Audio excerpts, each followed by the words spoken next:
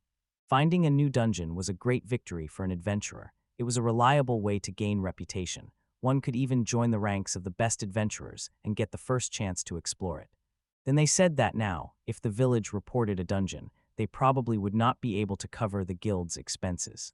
Someone agreed and said that adventurers, merchants, and knights would rush there. Food and supplies were already lacking. There was also a threat of an attack from the neighboring country. Ferdinand could attack, and if they asked whether to look for the dungeon, they would be driven out because Poole said that as soon as the word about the dungeon spread, the knights would hurry there. Van's magic could quickly solve construction problems. He said he was an outsider from a fertile family. If they got a chance, they would eliminate him, so first they needed to grow the village, and only then claim the dungeon, so that this family could not reach them. Ordo ordered the group to check the place where the dungeon could be, bypassing it and gathering resources, claiming it now was unprofitable, but Van hoped for a reward later. Dungeons are important both for the kingdom and for the nobility. His family considered him worthless and unnecessary in their plans, saying that the dungeon could change the situation. For now, it simply goes to one of his brothers. Therefore, he had to use his skills to keep this village for himself. Together with Till, Van said that housing was temporarily resolved, and next would be funding and defense. Till asked if his magic still worked, and Van admitted that he was getting tired. When he is exhausted, he cannot do much. They needed workers. But among the locals, almost no one knew how to craft, so he wanted the stock of weapons and shields to be ready for the arrival of the merchant. Defense was equally important. The outer wall was almost ready. He laid stones and made the walls strong like concrete. At first, they lacked height and mass, but he fixed that. On the wall, he placed a simple ballista with leather parts. In front was a large shield that allowed them to safely shoot large bolts under enemy fire. He placed towers along the edge of the village, also equipped them with ballistas. Then Till went for dinner, and after her departure, Van thanked Kansas. But he sensed something wrong and asked about it. Kempson said he only brought stones. They even smoothly rebuilt the village that way. It seems he still did not fully understand Van's abilities.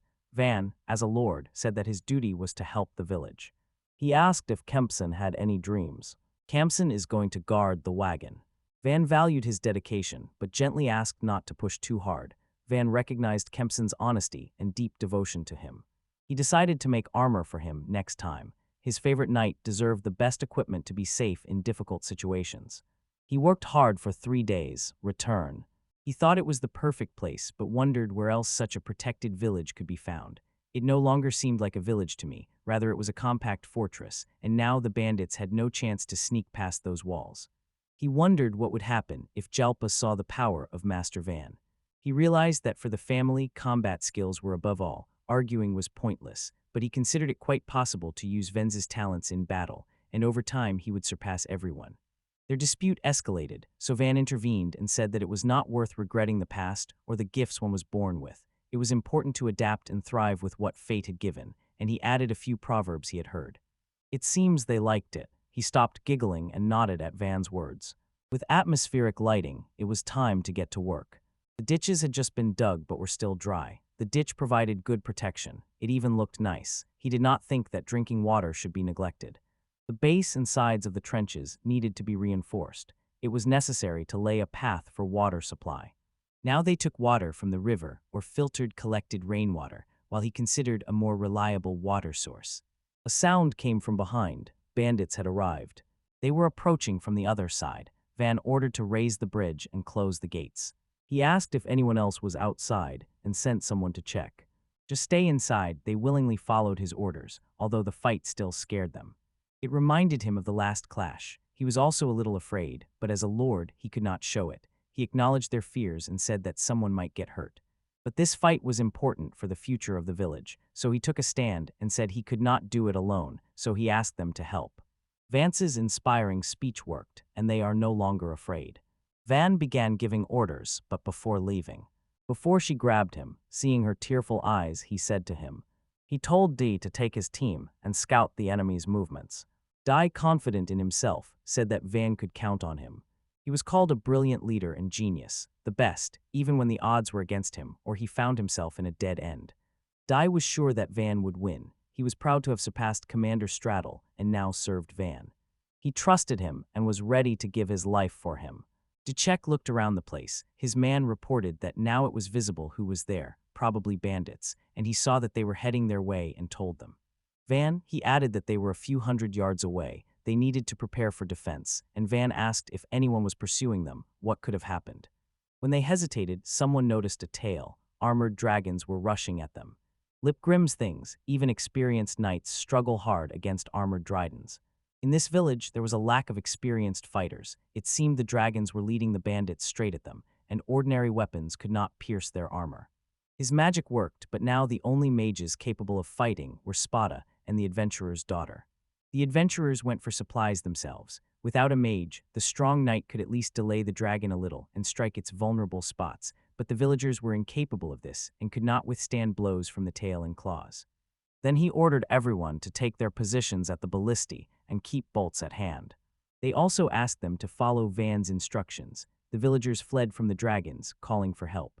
The attack seemed endless. It was difficult to repel even in a large city. They estimated about 40 armored dragons, each 8 meters long, and suggested using bandits as bait. He stepped forward, confronted them, and asked for another option. This angered D, who apologized. He believed that laughter before danger reduces tension. In such trouble, a solution will be found. He ordered them to aim at the dragons and shoot when the bandits reached the moat. Van inquired if the bandits could get out of there. They said that strikes to the eyes or mouth would help and increase their chances. They confidently asserted that no one would die today and they would win this fight. He boasted that tonight's dinner would be dragon kebabs. Then the bandits rushed to the village. Frightened by the pursuing dragons, when they approached deeply, he prepared his crew, hiding it because he knew the matter was serious. He ordered the team to launch the catapult. Arrows was flying, but against the backdrop of dragons, he seemed to disappear. They did nothing, but the arrows made by Van pierced their hides. One hit the dragon's paw, broke it, and crushed it. They did not kill many, but it was a shock. When Van asked me what happened, Dai said he did something incredible, but Van did not quite understand it. Without explanation, they knocked down 10 dragons with one shot. They added that they ran out of arrows and needed more from the spare ballistas. Van suggested wooden ones if there was no iron. He gave the order and prepared the people. After the first volley, confidence grew and they were sure of victory. The next shots would be more accurate. The crews of the watchtowers were already in place. They did not doubt that they would win. He asked for arrows to show the power of the village.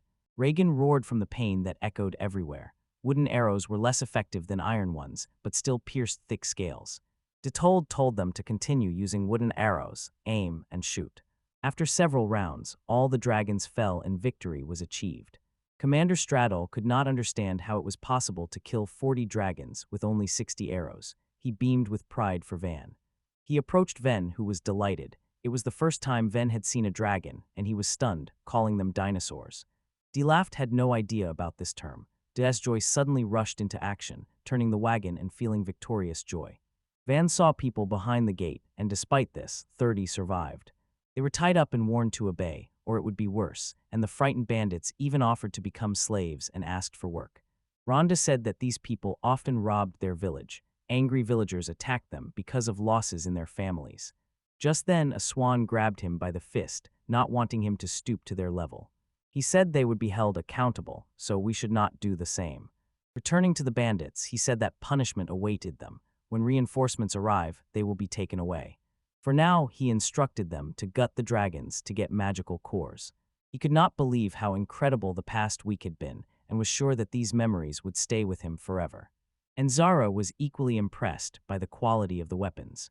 Although only 30 people could use the wagons and flawless swords, they could handle at most 4 or 5 bodies a day, so time was crucial, and Ordo decided to start cutting them the next day while they were still fresh. The Doris team, the Cayman team, and the Free People took care of the remains, and Van improved the knife material for cleaning, making it much sharper. The group finished the work in 3 days, and that same night. Van gave a speech, thanked the villagers and everyone for their hard work. Now the village had no money problems, and it could enjoy any spices he prepared. He arranged a banquet for everyone, and asked that each person limit themselves to 2 glasses. Van savors the dragon meat, crispy on the outside and juicy and tender inside, sliding over his tongue.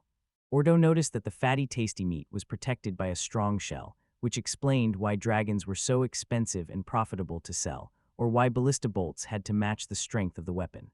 But Dee overheard and was disappointed that he did not get a sword, while the adventurers really liked their swords. Dee and his team rushed at Van, asking for swords and daggers. And although Van received many thanks and food offers, he remained humble. The peasants considered him strange because he adhered to his habits despite the difficult road ahead. Dai almost attacked the bandits for killing his family, but thanked Van for restraining him and promised to make the village better for the sake of the deceased. Rhonda and his assistant enjoyed the banquet, and the woman was glad that they managed to unite even in the presence of aristocrats. Asada warned her not to think like an aristocrat, but that was exactly what attracted Van. Till Hayes and Van felt that he would soon accomplish even greater deeds. Later Ordo, Van, and others discussed the sale of dragons. Ordo said that merchants would pay 20 gold coins for an armored dragon.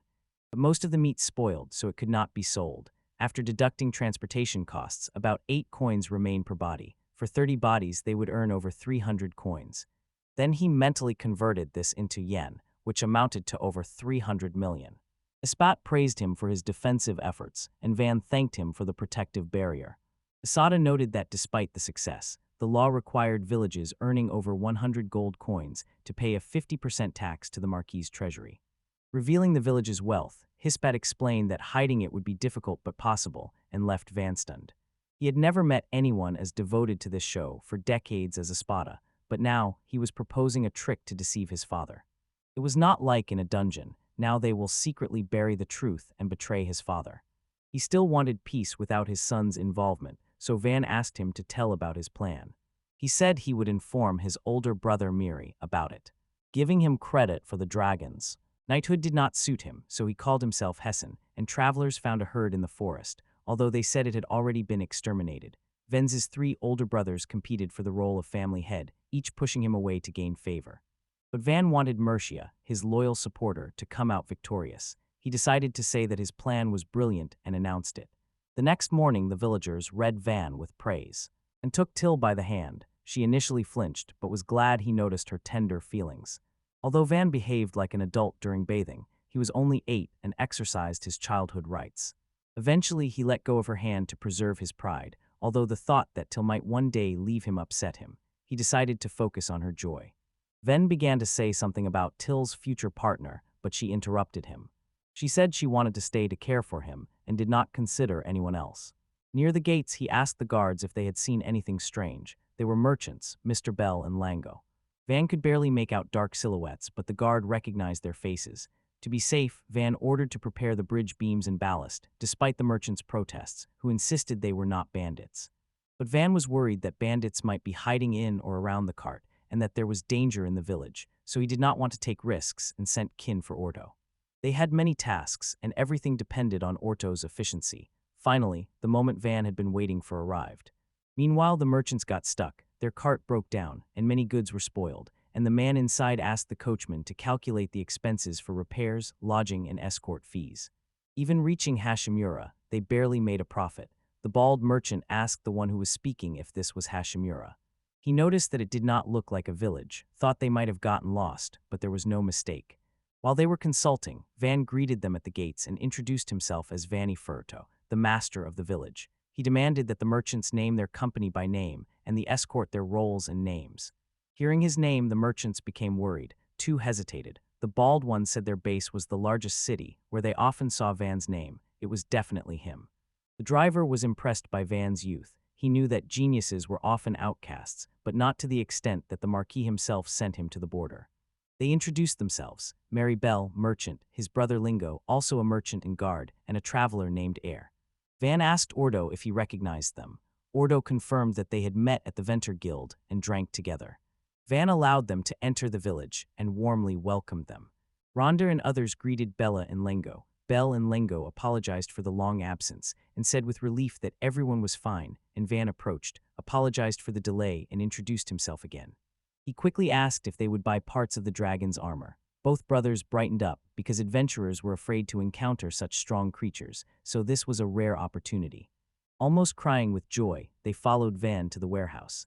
When they arrived and saw 23 meters of armored dragon materials stacked on top of each other, Bell and Lengo froze in amazement. Van said that they had defeated about 40 armored dragons and captured about 30 people, then thought to use these captives to help transport goods.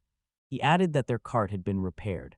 After considering everything, Dell said they needed to contact the merchants as soon as possible, and asked Van to wait a month to resolve this. Van agreed and said there was no rush because it was time to enjoy delicious meat. They realized that the village would not be able to eat all this meat before it spoiled, and asked Van for permission to sell it in a neighboring village, promising to cover the expenses. Van doubted whether that village could pay for it.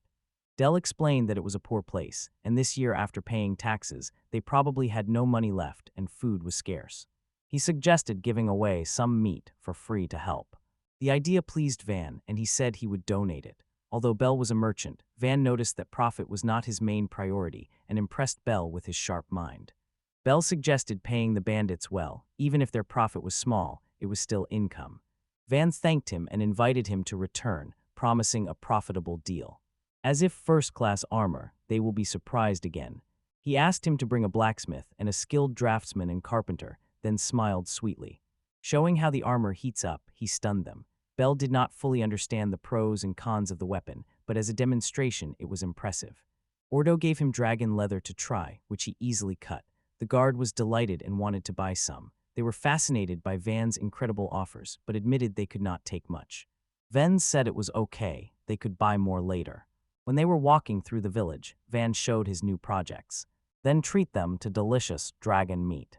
Bell asked if merchants came monthly and suggested that the trading group help do this twice a month. Van said they needed supplies and sake. One good meal lifted the villagers' spirits. He also requested an announcement about their weapons. He suspected the brothers wanted an exclusive deal, and he liked that. He said that if two merchants traveled this route and sold weapons together, they would quickly reach his village. Van suggested advertising, because the more they sold, the more they would earn, and this interested the brothers.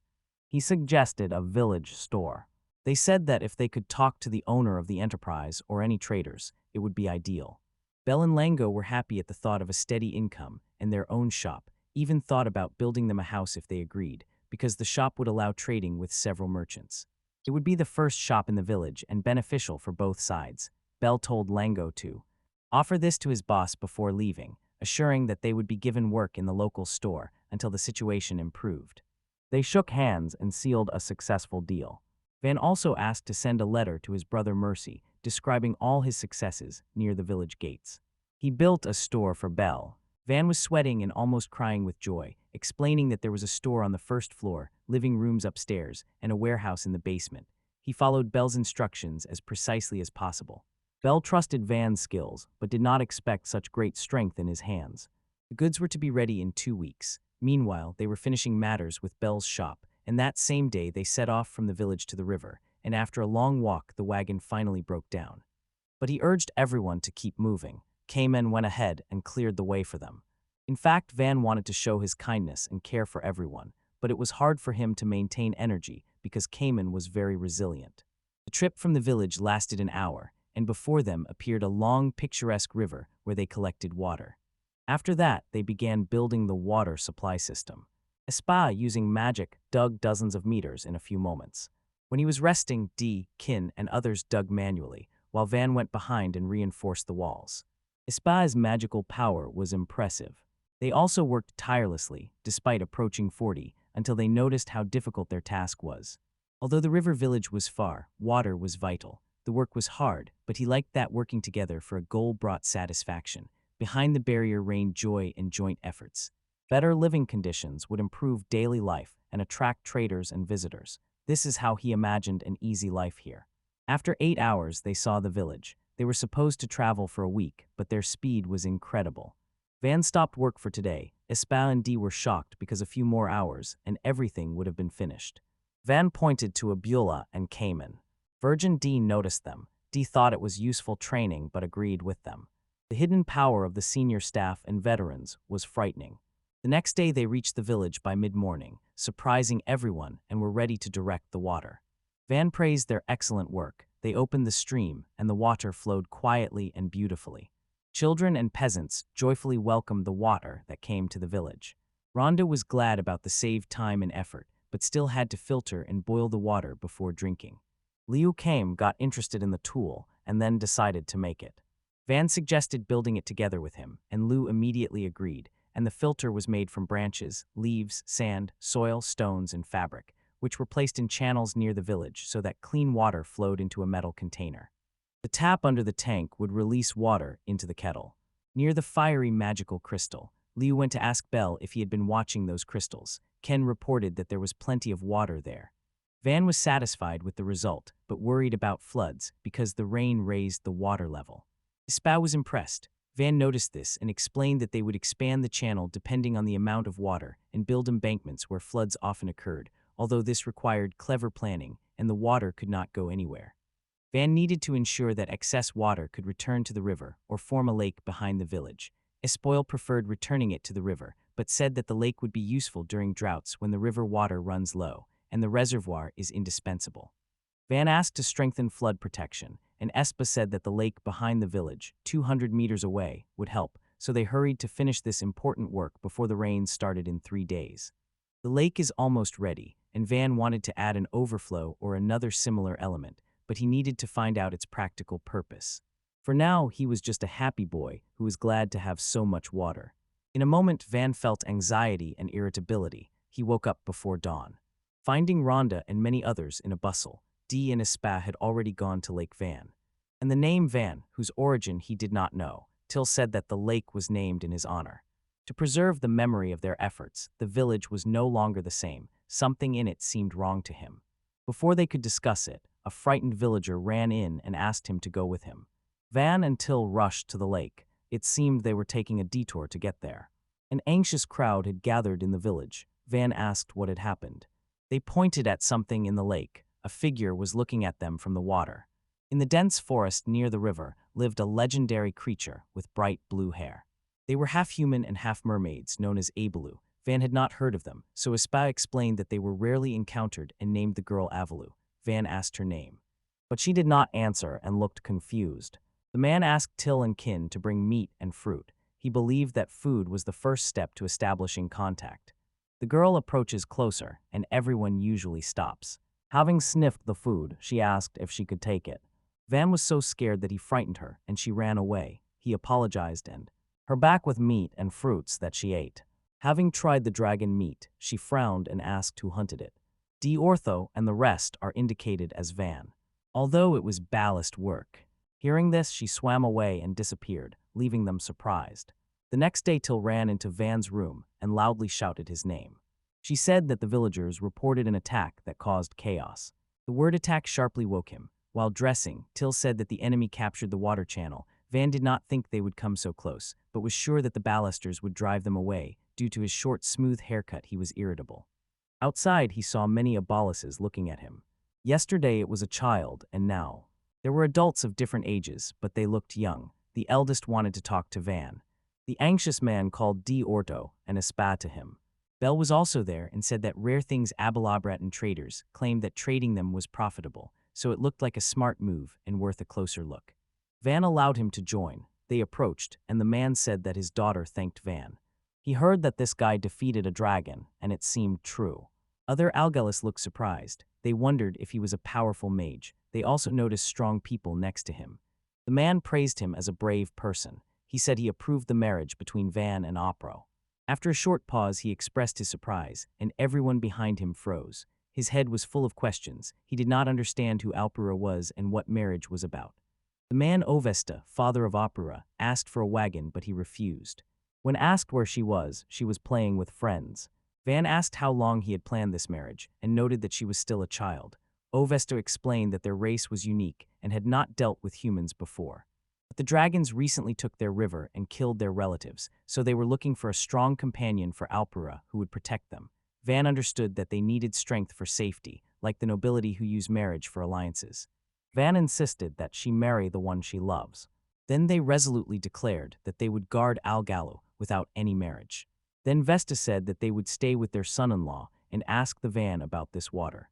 Van explained that it does not belong to him, and suggested moving to the lake where there are bridges, because guests or merchants might get scared. Then he realized that Vesta had called him son-in-law. He tried to explain that he did not agree to marry, but they had already left, and Priora called him her husband. Esper noted that Vanu was lucky to get close to the Abdals. They joked that Vina's first wife was cool until it became normal if Vina wanted it. But even if he refused, the man's protest failed. Abda's homeland enjoyed resting by the lake, while Van wondered whether he should watch over them as the lake's owner. To complete the task, he built 2 structures resembling shelters, with roofs and walls for resting. They could spend time in safety. Van was glad they liked it. Espa did not know that such buildings are called scarier. Van's extensive knowledge, which was unknown even to Espa, impressed him. The peasants began communicating with Abelu, sharing grain dishes. Soon a rumor spread that the laboratory brought ores. Their connection strengthened, so Van decided to build another wall. Stronger than before, large enough to encompass the lake and increase the village's security for a below. Espa suggested adding features for a decimal city to plan ahead. Van noted that this could be a large project for 10,000 people, and that simply expecting growth to the village level was insufficient because the wall requires guards, so Espa advised building for a large population on a smaller plot. Van wondered whether a setting for 1,000 or 2,000 would work better. But Espa disagreed, saying that later it would take more time, that this was the main factor to consider, and that it would not happen soon, and when he spoke, his stubbornness appeared. Even his father could not argue. Spo continued and said that each section should stretch at least 600 meters and accommodate defense, housing, and guild bases. Wall construction would begin later when there were enough people, and meanwhile, a wall shape could be made for further expansion, and Espo noted that for a non-square fortified city plan, wagons were needed. He explained that mages often broke through one weak point, but a square city was the easiest to defend, just like a star-shaped one. Even if triangular sections broke through, they would not lead to city roads and could fall off the edge of the wall. There was no need to rush and strike the corners before reaching the core. Even if enemies bypassed them to break walls attacked from 3 sides, this scheme, used on Earth with firearms, was suitable for a world of swords and magic. Espa added that strength was concentrated on frontal attacks, and strikes from the corners could not retreat sideways. Therefore, a larger number of people was needed. According to him, this was a reliable construction, and even skilled mages could not protect infantry in it. During the conversation, someone burst in, so to speak. The envoy of Count Ferdinand arrived. The message contained not only Ferdinand's emblem, but also a unicorn and the shield of Viscount KN, a rising nobleman and the circle of Ferdinand, who owned this city. Then he thought that he might want it back. By the gate stood a girl and a woman, and they were not impressed by the stories about this so-called young genius. In the carriage, 2 women were talking. One was calm, the other said not to worry and advised to first approach the right person. Van was preparing for guests, and Till was making tea and snacks, worried about how many people would come. He felt anxious but hoped for a good outcome. And no one came to his door, and he invited the guests inside. 2 women entered, one older, the other younger. He greeted them and said he was entrusted with overseeing this land. The elder, Panamura Carrera KN, had just risen to this level from the night background. The younger was Erit Ferdinand, the youngest daughter of Count Ferdinand. She explained that she had heard that Marset Pharaoh lived here, and her father wanted her to meet him. Van was surprised that they sent the youngest along with Panamura as her guard, and somewhat embarrassed. He thanked them for coming to his simple village, because rising from almost nothing to such a position in one generation is rare, and she was clearly clever and strong. Panama noticed that he seemed calm, though he was younger and had no hidden intentions. She asked what he thought about the purpose of their visit. Van felt that she was testing his guesses. The account with reduced lands might have felt bitterness, but was impressed by the markets. The Count feared that Marcetta might attack, so he sent Panamura en route. Van assumed that they came to scout the opponent's position and negotiate with him, and Panamura laughed, surprised that a 10-year-old child understood everything. She agreed with his theory, and added that Mr. Ferdinand could not figure out Marset Pharaoh. His name had recently often appeared as the key figure everyone was looking for. A major event was approaching, and Marcus was boasting about his constant success. But since it had not yet begun, they came. She did not understand why he was chosen for this thief, perhaps due to a lack of magic of the 4 elements. Rumors called him a wunderkind, and thieves' owners usually needed the best education to expand their lands, so the Count was surprised by his placement near the borders of Kant and the kingdom of Gynet. This was not excessive ambition. Here aristocrats are forbidden to kill each other. Van wondered what kind of woman spoke so directly. He admitted that he did not possess the magic of the four elements, but her other fears were unfounded. They left him here on a whim. Panama found it hard to believe. She asked if it was true that he was a crew member. She had heard that it was just a village with 100 houses. But in a month or two, he built the fortress walls, renovated the buildings, and used unprecedented materials. Moreover, he had a skilled valet and an experienced knight. She thought that he had at least 5,000 people. They were concerned about the technology that concealed the movement of the army, but he did it knowing he would be noticed, and turned the border into a military center, she said, which only further inflamed her. He apologized for laughing and tried to dispel her misunderstanding. He told her that his father allowed him to take only quinine and some equipment. His family didn't even say goodbye, they just quietly asked him to leave. She questioned him about that night, about the butler, and about the people outside. Before Van could answer, Deep interrupted and said that they were attracted by his mind and talents, so they joined. He added that he was ordered to return at night, but brushed it off. Espa joined in and said that he was old. Seeing Van leaving, he decided it was time to retire and pass on his experience to him. Till added that, noble or not, Van treated them fairly, and she was glad to work for a good master who valued his team. Van was grateful to his loyal followers who joined him in this distant place. Panamura insisted on finding out how the village developed. He decided to show, not explain, and although she was embarrassed, he casually said that he wanted to build another fortress when he was outside. When they went out, the peasants were waiting for Van, who asked to bring wooden blocks and headed beyond the fortress. Panamura asked where they were going, and he confidently met her gaze. He felt her anxiety about a possible trap but remained silent. The guide led them to the place and said it was suitable, although the edges were worn. Ven suggested a wall 2 meters wide. Then they will fix it and build a fortress in front of it. Showing his talent as a formations master, he sighed and said the wall would fall as soon as its magic faded. Made from bones, volcanic and earthly rocks, and some ore. A large amount of resources. He hoped to make strong concrete from limited materials, so he resorted to a temporary solution. Panamura, surprised, asked if houses were also built from those materials. And he nodded, forging metal gates, saying he had to imagine their shape and strength. Having finished the wall and gates, he impressed everyone, prompted the princess and Panamura to doubt his magic, which he described as production magic. They are only good for doing something and useless in society. The princess's father Arat was busy and had no time for her, and the indifferent mother left her to the nanny. The guy considered her useless. She is shy and picky, studied poorly, and had no real talents except doll magic. Clumsy in physical matters such as dancing, but moves dolls better than she moves herself. Although helpless in everything else, this skill finally pleased her mother. Rejoicing in rare parental praise, she began to practice diligently, but her mother only shouted that she was worthless, and she remained embarrassed, not understanding what her fault was. Later she learned that high society despised her magic, and this broke her last hope. Her mother stopped coming, and others ignored her. She lived silently and held her breath. She blamed herself while her mother's screams still echoed. At 10 o'clock her father called her, and Panamura was nearby. Someone doubted why he sent it, hinting at someone else, and he cut off her nonsense when talking to Arat, who was interested in her. Panama asked her if she knew about the upcoming marriage, and it brought her to tears.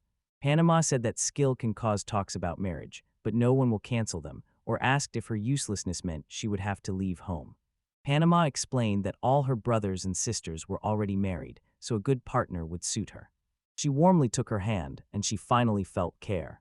3 weeks on the road brought Arudi her first joy. Panama was gentle despite frequent anger, scolded the futility of your habit, but then hugged her and often started conversations, stroking her head.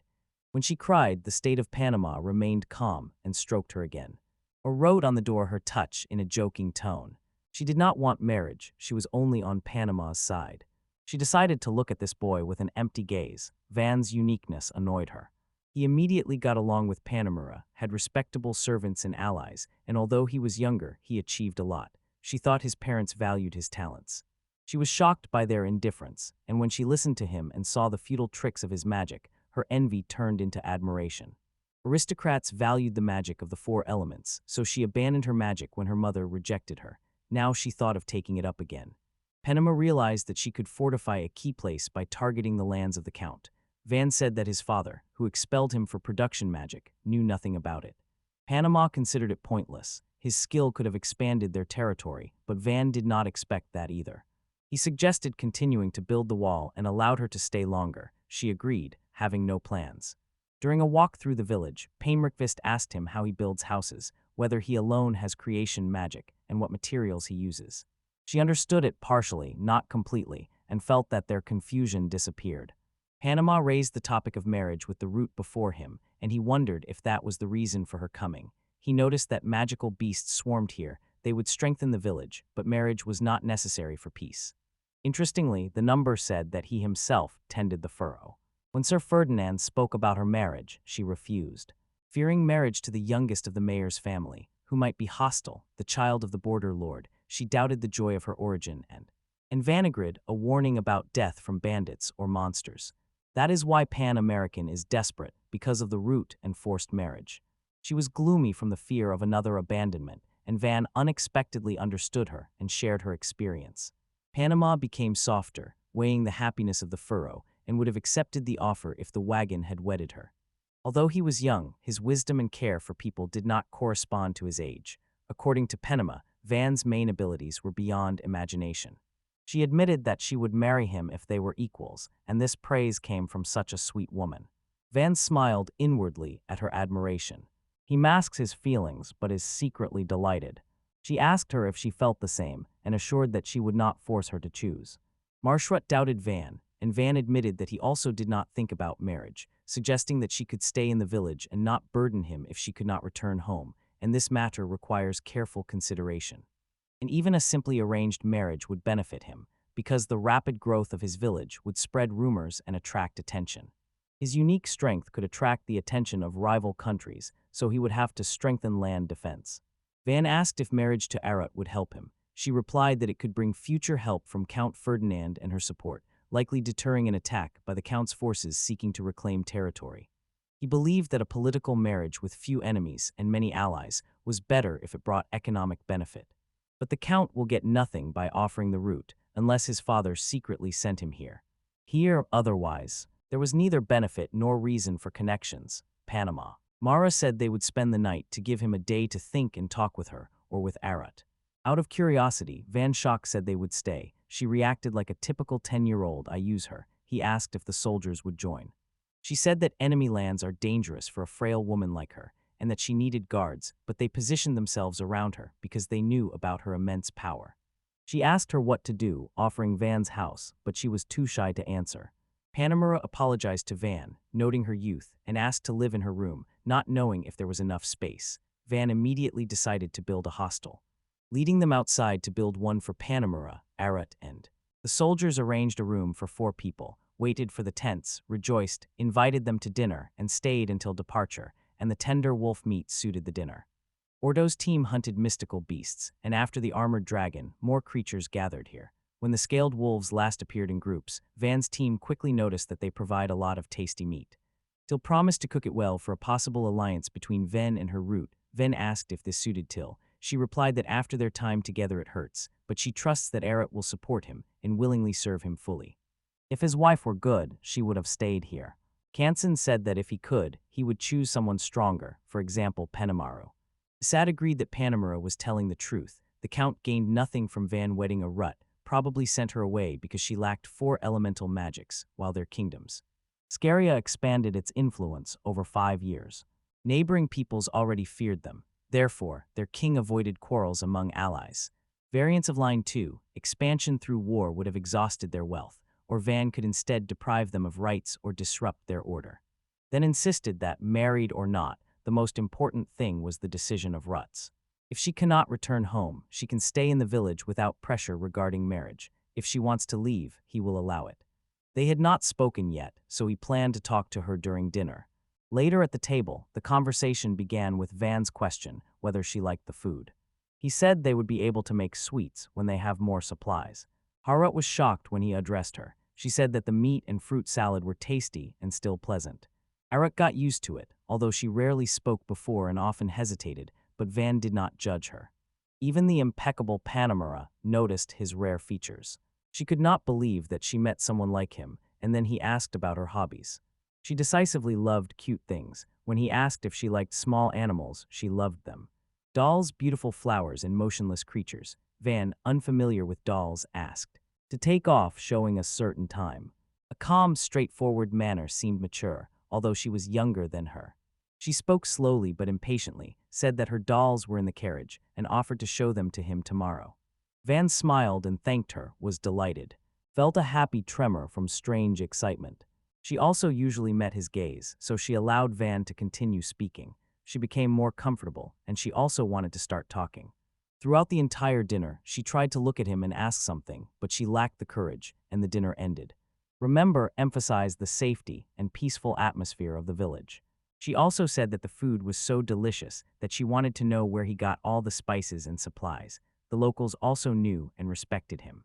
Van agreed that Till's kitchen was wonderful, and people were happy that there was plenty of food. Panama said that in his place, she would talk more about the village's successes so that people would know about his deeds. The walls and houses were built from materials provided by the locals, and he simply worked with what was available. He was truly proud when the village population exceeded 1,000 residents.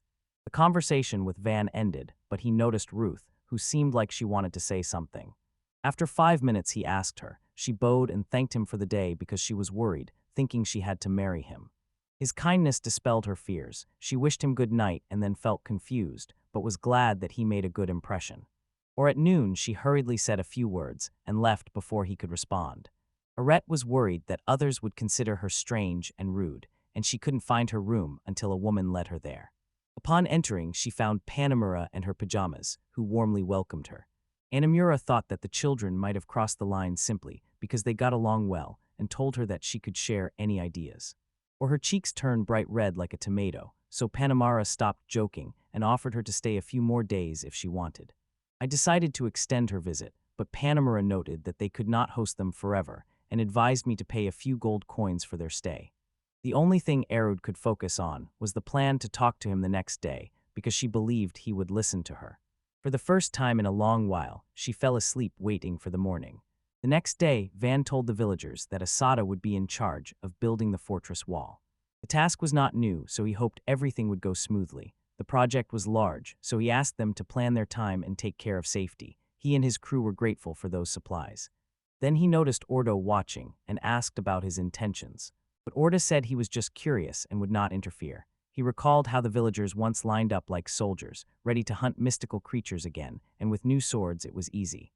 Van noted that they would earn more if the animal materials were bad, but good ones could go to Bell. Since it was Friday, he announced a barbecue for today and tomorrow, using their meat supplies. This caused excitement among the calm villagers and set them up for a celebration. Panamura, who was also present, thought his speech was interesting. They were an army, but the speech lifted their spirits, and he emphasized that freedom was his gift to them. And he saw Rut, who said hello and remarked. Because of the good weather, Van noticed that she had gained new energy. He asked if yesterday's trip had not exhausted her, and instead asked if she could get out of the car. Arut was worried about himself, but tried to speak calmly. She wanted to understand Van's point of view and see his works up close. Later, they were solving problems with the sewage, while Panamura and Arut were washing. Pipes extended deep beneath each structure. They needed to be regularly cleaned and flushed with water from the ditch, because without this dirt would accumulate and people could get sick. Waste was diverted into underground chambers and dumped back into the river. Suddenly, a group of people appeared who offered help. Aura was surprised and puzzled by this. Everyone said they lived nearby, and Van fed them. Priola appeared and introduced herself as Van's wife. Anamura and Arud waited for his answer. He shut down, explaining that it was a mix-up. Tell her father that they are not engaged. He got upset, called them idiots, and left others nearby. Vana was scolded, but he distracted them with news about tasty fruits, and they stopped. He explained that they needed help lifting the slabs from the water, which Abelu handled instantly. They promised to do this every day. Panama was a corn wagon that Abelu could steer. He said it stemmed from various reasons, but they settled there. Next was the current project Castle Wall. Panamara considered this area impressive. Then he praised Assad for his speed. He said the surface was smooth, but the corners behind that post created difficulties. He decided to draw a hexagonal outline on the ground. He instructed Assad to build the wall that way, and he agreed. He quickly took on these unusual instructions. If the person marking the guides was unskilled, the project would fail. That person studied trigonometry, but memory failed, so she decided to focus on the village center. Panemura asked about his method of drawing the line. She offered to help by taking a rope to measure lengths and connect several lines for precise marking. They started by measuring the length of one side. Van saw Arete and asked if she felt safe without guards, and she nodded. Meanwhile, overseeing the supply, they were also reinforcing the castle wall. Arete asked what it meant, so he described ballista, a giant bow and arrow for village defense. The top of the wall was widened. The ballista was enlarged. It made arrows the size of an adult's hand with 2 levels, allowing one ballista to shoot twice in a row, and he was considering a crossbow. But he was afraid of mistakes. His first attempt was about to happen, and he did not want to fail in front of 2 magical girls. They checked it with Cayman, and it worked flawlessly as he had hoped. Her root was surprised by a bow. Power, Van said it was much stronger than a regular bow with an arrow. Panama arrived. Asked about the loud sound, thinking a huge magical creature was attacking.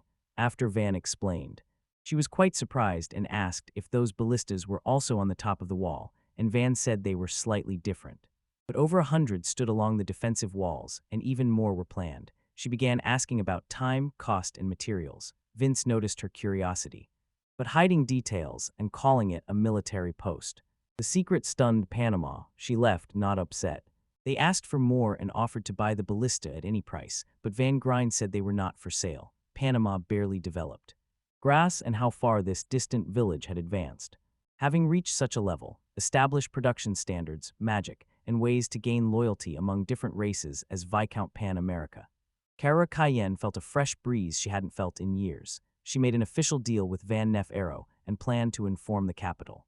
Today by letter, usually alliances within a nation were for protection, but she would emphasize that this is an equal partnership. This would designate her as Vana. She was an ally among the nobility, and betraying him would mean losing her noble status. This was a great opportunity for Wayne, who willingly agreed to unite as a team, and Van bowed to her. Soldiers and comrades did the same.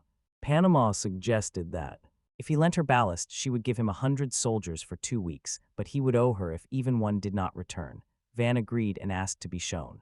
She needed a cart for transportation and arrows for loading. It seemed difficult and required a carriage. She noticed that arrows could be made of iron, and Kamen approached and offered. Finally, she took 1 or 2 of Van's arrows, and he showed a sword that Van had forged for him. It seemed that Kamen was watching. He admired Panamura and felt a special connection with her. Seeing this new facet of Kaiman was interesting. Panamura admitted that she felt. She was uneasy when she saw enemies in armor and with shields. She called these things expendable, just spare parts, and wanted to be able to make them herself. Even if they were of poor quality or damaged, Kamen struck the first blow, but never thought that it would explode. She blocked it, but almost no one paid attention until they saw her sword split in half, and everyone was stunned and confused. Everyone watched as Panamura asked if Kamen said that. The sword was called iron, but Van explained that it was actually made of steel and crafted in a special way. He added that the bolts were also made of steel. Steel arrows, a bit sharper than usual, could pierce 2 or 3 armored dragons. Panamura and her troops were again impressed by his skill. After that, she fell. They are forced to buy those arrows at night, while others do not. They talked to Arete and asked her to take care of Van if they got married, because they would be happy if such a kind person joined their village. Arete was embarrassed and shy when this was mentioned, but Van intervened. He asked them to leave the guests alone. Although their frivolous remarks about him and Arete also embarrassed him, he remained calm, advised him not to drink anymore, and invited Arete to join them. Since the filming was done, the construction will be completed. It will appear in about a month, or it asked if he meant the street. The section of the wall opposite, and Van nodded. She was surprised that the whole project would be completed so soon, usually even magically. They piled up an earthen wall and left a heap of earth for some time, then wanted to finish building it. Complete the specified number of walls before the arrival of the merchant Lantis, or ask if this merchant. He was worried, but Vanya smiled and said he wanted to completely shock him. The Panamura team was skilled and hardworking. After the arrival of the main supplies, Assad took up laying the foundation of the fortress and built it with his own hands. Van installed the ballista on the roof and managed to finish the fortress by dinner. Then he was pulled away. After 2 weeks, the triangular wall of the fortress was ready. Standard ballistas were in. They installed a size twice as large, which made the village construction more pleasant, while Panamura praised. Caught up in his work, Ven was distracted by her large, lush bust, refocused, and thanked her for helping with the core of the fortress. Later, he suggested building housing for residents, merchants, and travelers passing through or settling. Panemura always.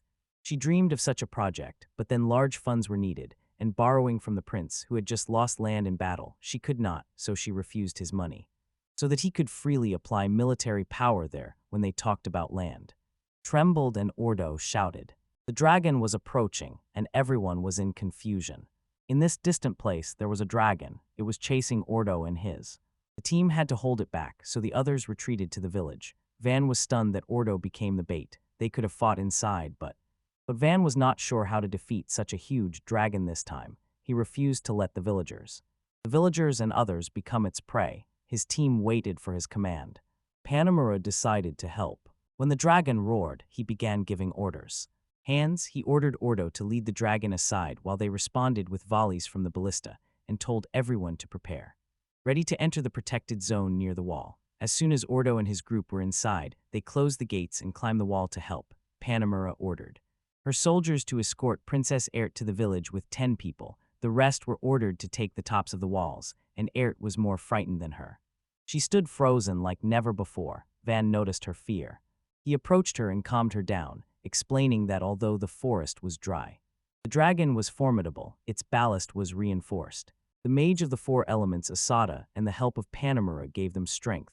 They admitted that they had not yet defeated him, but promised not to lose. Eret calmed down, prayed for success, then entrusted someone to look after her at home, or sent someone to shout so that she would not see.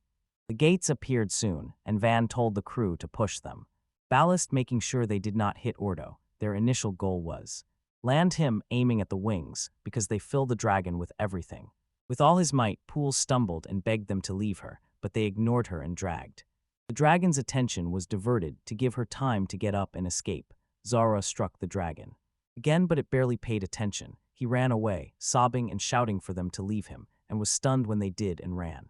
Another way, Ordo the fastest said he survived, and Poole's sister was the first to reach the fortress. Then he was to join them as Zara hesitated, or decided because of Kuzala's past sacrifice, then ordered the ballisti to open fire when she was ready. Panemura claims she could have wounded her, who decided on his own to throw it into the eye. A strike that matches her nighttime enhancement. In motion, she showed power like the mightiest mage of the 4 elements. As Van predicted, she released her fiery spear. But the dragon avoided the fierce. They left together with the ballista. However, his watchful eyes avoid me. Most bolts missed, only 5 hit, which should slow his body, wings, and legs. Ven could not imagine how exhausted they were, but the large ballista reloaded slowly. He ordered to prepare the second volley and opened fire as soon as it was possible. This shot missed completely, although the first dealt a deadly blow. Meanwhile, Poole and Zara reached the gates, but could not fully resist the dragon yet. Panama launched another. They shot with a spear to delay him while they retreated to the village. This is the power of the strange Van. His first look at elite fire magic that destroys everything. But it was a dragon. Then she rushed to the village to plan a counterattack and then call everyone to. Also ran there, the dragon now settled on the fortress, its wings too damaged to. Flight turned into a run, then he felt he could handle it. It had previously defeated an armored lizard, although that creature was stronger than the locals. Monsters they arrived and earned. He asked him to go to the village while he bought time himself, but he refused because he could not face the enemy alone, so he did not insist and instead began to inspect the combat gear, and Assad appeared from somewhere. And appeared and headed to the dragon, ignoring the wagons. Shouts Van finally said that they will not go if Assad does not go with them. Assad stopped, but he did not look back and said that this could get complicated. Then he asked Van to do it, to distract the dragon at least once before both retreated. He ordered Van to go ahead, but Van refused to move. When the dragon lunged at them, Asada began an attack to buy them some time, and then asked him FL. But age like sawdust made him too slow. Van was already ready to hand over his prize. Red wine to convince him to flee, a kind of oath to test his heart. Artist Kin intervened, asked Van to lead the soldiers to cover the village, and took care of Asada himself and returned to the village. Even at full speed, flying was almost impossible. Ordo and his team were exhausted, and he did not know what to do next. Panemura contacted him, saying that everything was ready on her side. Van ordered the soldiers to prepare for another strike. When Panemura asked about her role, Van was surprised that she saw his advice, but he remained focused and told her to use magic to immobilize the dragon if it approached the fort as before, and then hit it with a ballista. Panama agreed. Although she had never used her magic to freeze the enemy in this way, it did not matter much because they were dealing with a real dragon when the dragon emerged from the ruins in advance, then informed everyone in the world. While Panamura was not ready to use her magic, he had to save Ferdisada and the rest. He was just a little short of time, and Dee took it upon himself to give it. His soldiers assured me. Van said they would handle it. Although they hesitated, they assured him that their equipment made by Van would hold up. Dee and his group began their attack on the dragon. These first strikes even cut off one of his toes, watching everyone try to fall asleep. All the beasts attacked. Asada joined with his own attack. Campson and Asada engaged in battle. He headed to the village and canceled the order for a full retreat. Van was surprised that he could move to the village. Yes, despite the pain, especially Dee, the eldest. It outran them all when the soldiers approached. Then the Panamura signal, ready to follow any command, opened fire. Bealist opened fire in bursts. From the western side of the village, CES Darrows flew towards the village. Dragon many missed, but one last one. It was a strong blow. Van ordered them to use all shots to the last. However, the dragon weakened. He protected his head with a shield, but the arrows pierced the body, causing fatal wounds, and then ordered the ballista operators to reload. Take a few more shots and wait, then ask Dee to inspect. Dragon retreat carefully, and when he lightly struck him on the head with a sword, the dragon growled, but he dodged again and finished off. With one cut, then sighed with relief. He announced their victory. To celebrate, they made a final toast. Applause sounded as they proved it. Give praise to triumph till an Arat Reshti. He, worried, asked if Van was all right, and he replied that he had just done it. Someone ran along with SBD and his 2 warriors who had repelled the dragons at the slot. They went inside and Van sat down to catch his breath. Panamura came, praised him for clear orders, and congratulated him on the first dragon killed, and Van could not understand how. I would go without her, without Assad, and without Dee, and Dee. Panamura noted his frankness and added that if the dragon attacked the prince's lands, half the city could be in ruins, at least the walls destroyed and hundreds of people killed. Van was stunned.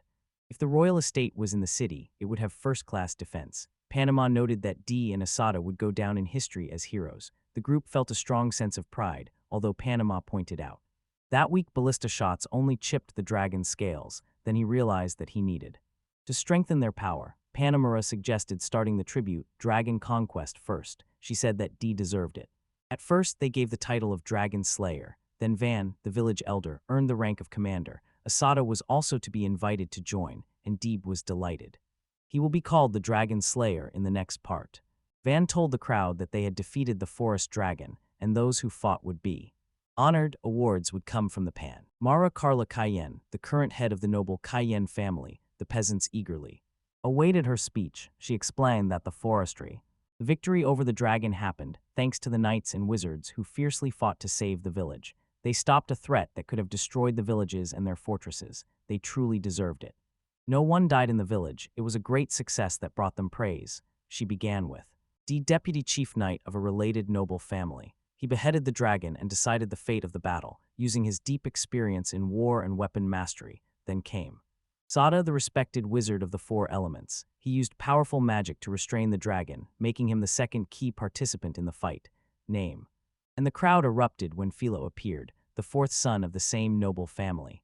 They sang along to him. He was only 8 years old. His cleverness, tactics, and wisdom brought invisible magic to the battle. He quickly built and strengthened the village's defense and became the foundation of the battle thanks to a well-thought-out plan.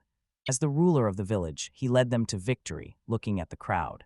When his name was shouted, Van blushed and shyly waved in response. The ceremony had accumulated, but this is a festival. Immediately after that, Panamura checked the Vancrafted sword and was impressed by its sharpness. She found it hard to believe. Let little Van do everything himself. He shrugged and said it was just an ordinary sword made of simple materials. She was stunned. He forged them by the hundreds himself. Van smiled and offered her a custom sword with a panel for 5 gold coins. In the Mara family, a large army quickly gathered materials. The warehouse was overcrowded, so he began building an underground warehouse, which was half finished when traders with an armored caravan of lizards arrived in the streets and Lingo arrived and was stunned by the new appearance of the village. He was interrogated. Bell, who said there was a bigger problem to solve, Van warmly welcomed them. Lango shares that he involved the head of the trading firm, who brought 5 large caravans and 3 medium ones. Forrest Quartz, along with him, led the mercenaries, supported by 20 people and 5 slaves. To show them the new warehouse, seeing the hassle.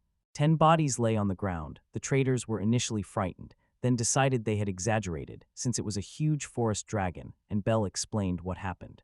Dragon scales, claws, fangs, eyes, and magical stones were of excellent quality, so at an auction in the capital, they would sell for at least 100 platinum coins, and he thought the price could reach 150 platinum coins.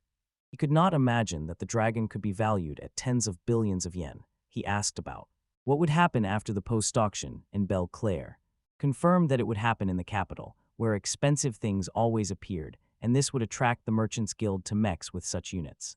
Good goods could bring at least 150 platinum coins, but delivery and sales costs had to be considered. He doubted whether Bell and Lango could still make a solid profit, and Bell felt bad. Understanding that this could overwhelm an 8-year-old child, the foolish nobleman could blame others for not gaining an advantage, but Van carefully considered their side. He said they would take 3 to 5 platinum coins as their share and still remain in profit, so it was beneficial for them, and Van had to start. Work at the trading firm was hard. Bella was caught off guard. The guard near the question just stood there, other traders. He got involved and promised him something, one statement. They planned to open a branch in the village because it was the leading trading group of the kingdom. Van doubted whether the village was big enough. The man said that traders not only sell, they also buy, offering the best goods at favorable prices. Van asked the driver, and they said 80 platinum coins. He insisted on how much they would sell for, and they explained that after deducting their commission, the amount decreases. They also won. They wanted to sell an armored lizard, and then send people to the village. Their conversations were always about the battle results, and when that subsides, their interest in the village would probably decline if monsters could. They sold them and built a large store here. Traders would cut profits, but he would get the highest price for the dragon and lizards. They were not attached to. In this place, their goal was money. He thanked them and said that he would think it over. They said he was too young for trading games, but Van waved it off, suggesting they might have undervalued the dragon's price. Lango evaluated. We set 100 platinum coins, not 8. The traders recorded this. They objected, saying that all traders chase big profits and hinted at bandits on the roads. They would intervene and demand justice. Sales in the corral. Let expenses be covered from the profit. Even at the base auction price, they will earn well and smile more. Mark merchants choose routes without bandits. Senior merchants were angered by Bella's words, calling him crazy. They griped the bee. Only a few traders visited this village each year, and 80 platinus were considered a fair sum, each receiving at least 1 coin. Someone offered a large amount to make him silent, but Van still heard. Here I did not expect Bell to refuse, but Bell refused. He used dubious tricks, but promised to act honestly, and believed that honesty would bring great profit. They jumped inside, scolded Bell, and warned that the anger of the chief merchant would ruin them. Then they left. He heard nothing. Although he came from a noble family, he had heard only good things about the merry merchants. Even if the buyer was just a small child and unlikely to return, maintaining good communication was important to preserve ties with regular customers. Ven wondered if they were worried about. I lost 1 platinum coin, and they said it was not a problem. Although their names were known, their affiliation with the trading group was unknown. Rango believed they should not be killed. They called themselves true merchants. They did not want to judge. The large trading group in question prefers to trade alone, hiring guards. Bell could transport goods to the capital. They needed to be registered in the guild before the auction. He explained that to participate in the auction, one must borrow a lot of money for guild membership, have their own official shop, and gain noble support. The first 2 were simple, and the part with noble support was complicated. The rules of the noble company gave the nobility full legal authority. Those who founded the trading firm received rewards from the nobility, and the nobility themselves sat and took the profits. And asked how much it would cost to sell this drink. Dragon or what percentage of profit they wanted from each sale. Everyone was satisfied with his decision to join them and decided to set a sales commission that could vary depending on market rates. When Van asked which noble family the main merchant group was tied to, the 2 brothers paused for a moment. They finally found out that they worked with the ruler of the country, the Berlin aristocracy. When the firm was created, the nobles advised it to hire nobles. The company was becoming bigger and stronger, and if you treat customers well, they will be able to maintain a good reputation and loyal support. Still, Van thought that being favored by kings was unfair. They will notice that the Mary Corporation had stores in all the best places in the country, so its people were the first to sell rare materials and slaves they captured there. They also received approval from every lord. Rango added that Mary Triumph, the first head of the Mary Corporation, was allegedly the mistress of an ancient king. Other companies always watch them closely. If someone gets involved in a scandal, it could cause everyone to stop support. Van assumed that the trade guild had connections with large groups in many countries. Since their main office was in another country, they thought that if they followed all the rules, everything would be fine with them. And Belle agreed, saying that they could open a store thanks to her support. Belle almost offered her home, but Van interrupted and explained that family ties could not be relied upon because his father disowned him, and his brother was not a nobleman. The only noble person he knew who could help was Panemura, his only ally, and he promised to try to talk to her. The merchant brothers were so happy that they did not even hear when he clarified that he was only going to ask. He also thought about Panemura because it could bring her problems. When Van approached Panemura to ask for help, she agreed without hesitation. She said that as a new noblewoman, she risked little if she supported two small businesses, and they could even shake the kings if they could exert pressure. Van did not think that the kings also had their own problems. He wondered if his past as an opponent influenced his thinking. Panemura explained that she had no land or knight order, so to rise, she would have to make a bold move to attract the opponent's attention. This suited her because 100 ordinary soldiers defeated the dragon, and this gave her a dramatic reason to appear at the palace. Indeed, no one in the distant villages expected that they would be ready to defeat the dragon. Van was glad because he realized that if Panemura got all the credit, his family would not notice, and that was exactly what he wanted. She said that this was the killing of the dragon with minimal losses, and any curious guesses or information leaks would attract the attention of the senior nobles. If the matter grew, such details as materials, method of fighting, number of fighters, place, victims, and others would come out and could attract the attention of the royal knights and others. So Van's excitement disappeared when he realized that even if he said that Panemura killed the dragon, they would still dig and find out that it was him, and the thought that they would drag him back home depressed him. Panama was surprised to see a young boy who had just left the house and was very worried, so she came closer and said she would show him how to avoid this. Van looked at her with interest when she offered this, that he simply became a nobleman to gain independence and start his own lineage. She told it as if it were as simple as settling in a new place, even acting out a scene where he defeated a dragon, and she did nothing, and he was scared, saying it would make him too noticeable. She just asked what the problem was. In reality, the issue was that she stood so close that her chest was right in front of Van's face, although he tried to stay calm. He was not sure whether to pursue this ability. The father's reaction was unpredictable. The younger brothers could cause trouble. Becoming a nobleman before the king's eldest son would definitely attract attention, and Panama said that an 8-year-old boy who kills a dragon would quickly rise through the ranks and become rich. Moreover, the company was growing and everything was going wonderfully. She still understood why he was nervous. She made enemies when she became a noblewoman, and some tried to take advantage of this. But she defeated them all. She advised him to deal harshly with enemies so that after he eliminated a few, no one would dare oppose him. Her harsh words showed Van how cruel the world could be. He noted that if he took all the credit, she would get no glory. But Panama calmly said that she did not need an 8-year-old child to worry about her life. Van felt her formidable mood and quickly retreated. Now he worried more about himself than about her, did not want to annoy her. She laughed and told him to relax, she would not eat him. During the next 5 years, while he grew stronger, she would give him all the recognition. It seemed Van had only 5 years to leave his mark. In 2 days, he was offered 130 platinum coins for the forest dragon. He quickly agreed without hesitation, and the deal went smoothly. The condition of Panama was that she would take a share from any of his businesses when he became a baron. When Rango returned to the capital, they sold the forest and armadillo dragons as materials. Rango warned that their slow pace could catch up with them, and Belle wondered how they would face the merchant guild with nothing to show. Panama was almost sure that the merchants were already asking for help because they could not handle the cargo themselves. If that happened, they would have no choice but to sell everything for 80 platinum coins, which seemed both harsh and practical. Rango suggested making a carriage to transport everything and asked Koro's group to guard them, but Panemura insisted she would bring her army to the capital. She reminded Van to take care of his promotion for a noble cause so that he would not have to worry about the people or protection. Van sincerely rejoices and thanks her. and seeing him happy even once made Panama blush. She warned him not to say aloud everything that was on his mind. Van almost fainted when he saw her cheeks turn red. Bill asked if that would be all right, because they needed a large chariot and many horses to transport the dragons, but Van had already taken care of it. He crafted a large light platform carriage from wooden bars and covered the materials with fabric. Panama also supplied trained military horses to pull it. The merchants were still traveling. They gossiped and spoke ill of Van and Belle as they went.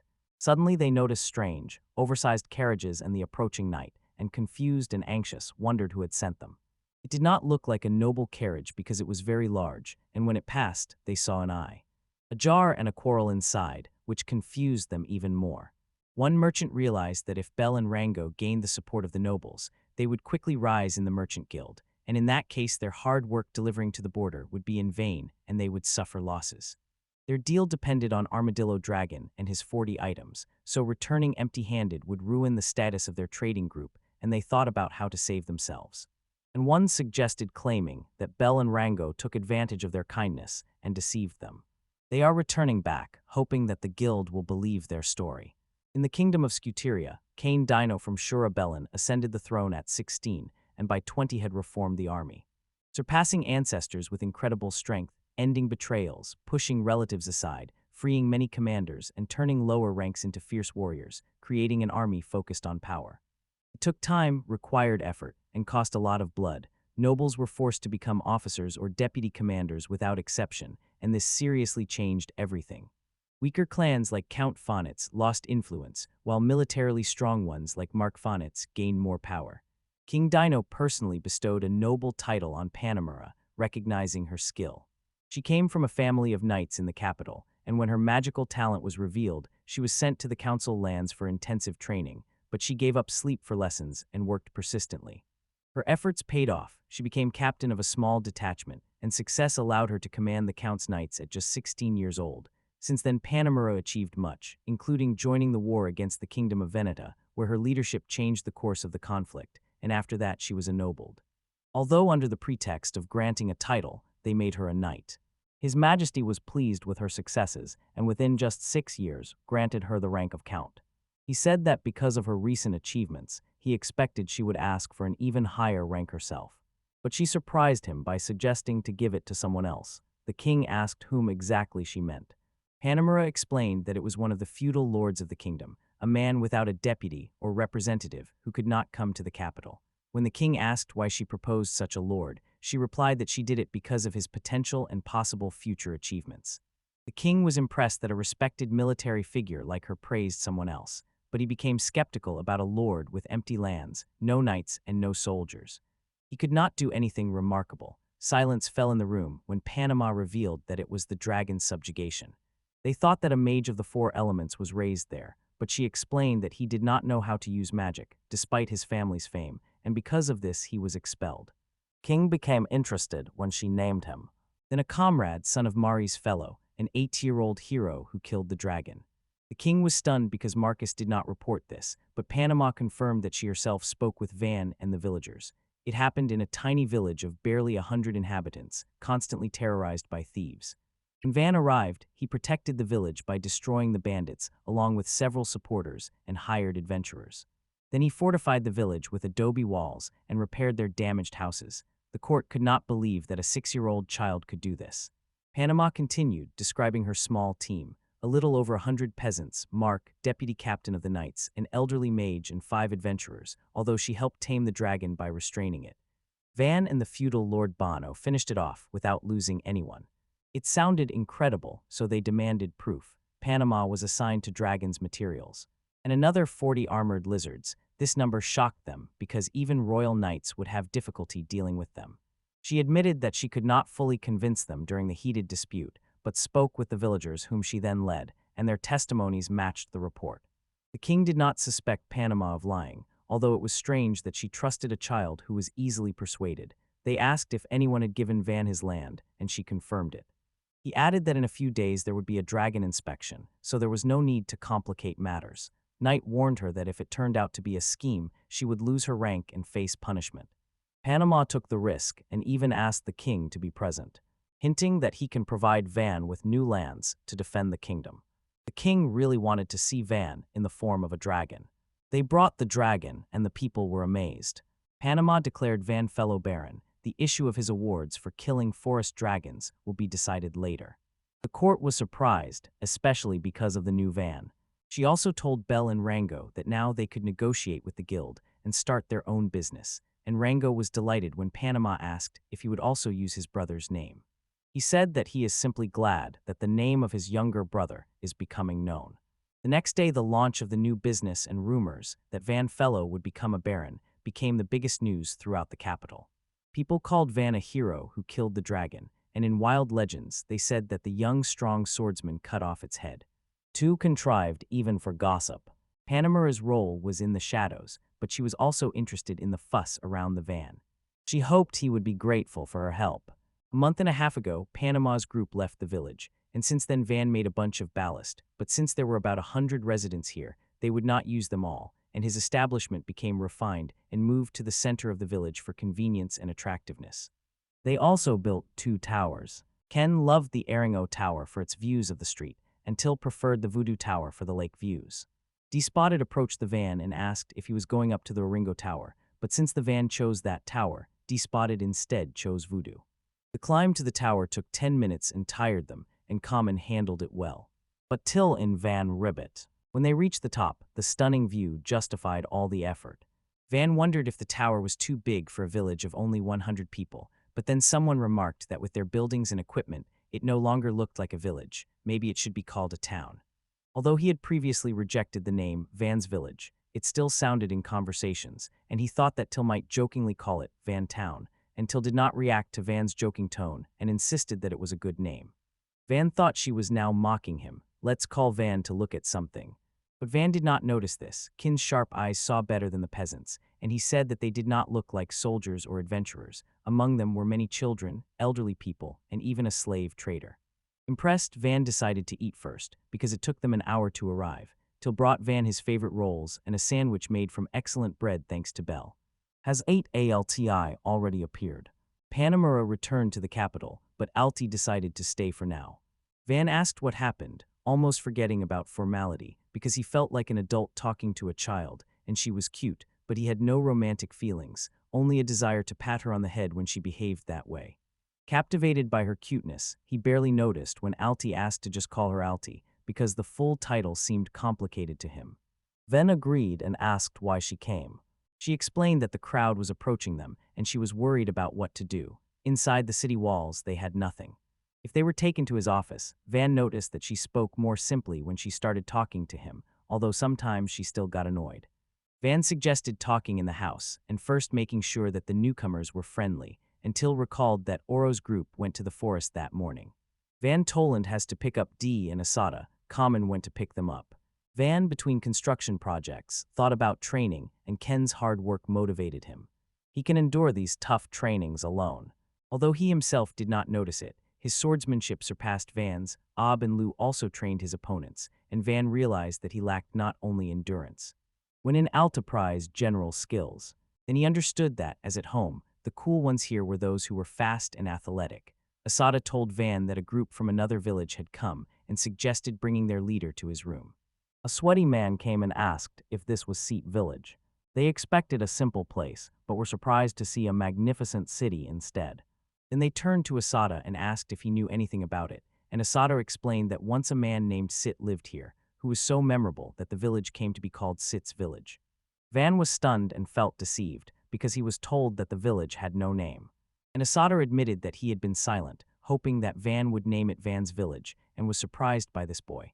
Asada confirmed that it really was Sit's village. Van asked what the man wanted, still stunned by how much had changed, and it seemed almost unbelievable. Losing patience, Van loudly demanded an explanation of why he was here. The man explained that they were from a neighboring village where the youth had become few, but the taxes remained the same. They could not live like that anymore, so they came to ask if they could join the Sea Village. Migration seemed complicated, and Van wondered why they were losing youth, so he asked if they had left for money, but then decided to stay here. The man explained that the younger ones did not go voluntarily. They were conscripted into the army. They were leaving the village because there were not enough people to pay taxes, and the count did not pay attention to a border village like theirs. Van noted that their villages seemed quite far from each other. The man said that for an adult the journey here took 2 weeks, and they chose this village instead of the city because they feared the count's punishment if he caught them, and considered the Viscount's village safer. If the count were careful, he would not have taken them in. It could look like Van was taking his people and cause problems. However, these people risked their lives to get here. Van wanted to avoid conflict with the count or his family, but could not ignore people who needed help. Van asked if they all planned to live here, and assured that for now he would not take taxes from them. They have food and a roof over their heads, and they could help the village together. Today 13 came, but there were 300 in total, and he warned that each family would receive only one house, so they should not expect much. The man who asked Van was confident that he would treat them well, even offered his grandson, and this annoyed Van. It outraged him that children were being offered here as if they were holiday gifts. He knew that feudal lords often gave away daughters, but it still disgusted him. Van offered to lend them carts and asked if 2 horses would be enough. The man refused and said that at home they could use cows. The man's interest grew when he learned about the cows. He explained that the count left them for breeding, and they gave birth to 5 or 6 calves each year, and the herd grew to about 10 cows. Van thought that was good and said that the cows could be brought here, and Ordo would accompany them. He suggested the village elder rest for a day because he thought he was tired. But the man said that he was not the chief. People were amazed that one could sleep in such a place. Some said it was even more splendid than the feudal lord's estate. Others thought that the lord might have lent it, and Van knew that his furniture was much better. He interrupted and announced a generous banquet and a trip to the large bathhouse. He told Cayman to inform the peasants and accompany the cook. I will ask what he has planned for them, and Van realized that she is the count's daughter. He did not want to create problems, and explained that the villagers from the neighboring place could not stay there. So for now he offered food and shelter. Alti Leif said with relief that they would have a good life here. Van was glad she had not asked about their origin when they walked together. He asked how she liked these 2 months here, and if she wanted to stay. Halti said that she would be happier here, and Van noted that they are still children, so she should not talk about marriage and better just tell him what she wants. This was the most important. Alti seemed worried but said she would gladly marry him. Then he jokingly asked Alti if she really wanted to marry him, hoping to embarrass her even more. But he considered himself a gentleman who would never humiliate a woman. So he told her to give up the idea. Everyone agreed. Then he noticed that his chances had decreased, and Van waved it off, saying it was just a pleasant walk because the guys get excited when they become popular. It was then that the wounded members of the RO team entered the village. Orda said that they found the entrance to the dungeon in Van froze. It was the one he hoped to avoid. The place was filled with yellow birds, strange merchants, or little monsters. Asada leaned on Van and warned that since they discovered this, they must immediately inform the capital. He wondered if his father would pick them up if they did not. Van admitted that the smartest thing was to go to the royal capital first. Earlier, he wanted to become a noble so that his lands would gain fame, but now they were in a difficult situation. He began planning an adventure or a guild branch, armor shops, and since this attracted rough people, maybe also a host club and a casino. Orto sincerely apologized. But Van said that now that it was discovered, there was no avoiding it. He wanted someone to go to the capital with this news and chose Huru for this job. Heuristic was nervous at the thought of going alone, but Van noted that he had already scouted the dungeon out of curiosity. So he could not complain. Ortho agreed Kira was perfect but wanted to join. Van insisted that he stay to guard the arriving peasants and offered a large gold coin for it. When gold was mentioned, the group threw Kira and wished him luck. Seeing Kira's sad face, Van gave him a mithril dagger. When the others saw this, they suddenly wanted to go themselves. Ordo and the team set out to escort the new peasants, and Kair headed to the royal capital. Kira had already finished the journey and was admiring the sunset with his new daggers. Glad Van gave it to him. It was very easy to use. He spent the night, and the next day the road flew by because he kept looking at the blade. Only a few kilometers remained to the capital. He noticed that an orc was attacking the carriage. Orcs, regardless of type, were driven by low instincts, food, sleep, desires, and violence. He decided that this one would either harm or attack whoever was inside. It would be difficult without a dagger, but Kira now thought it was child's play. He easily dealt with the orcs. He even warned the others to retreat for their own good before finishing them off.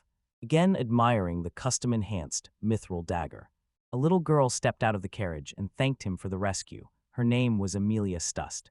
She assumed that he was some influential person and asked his name.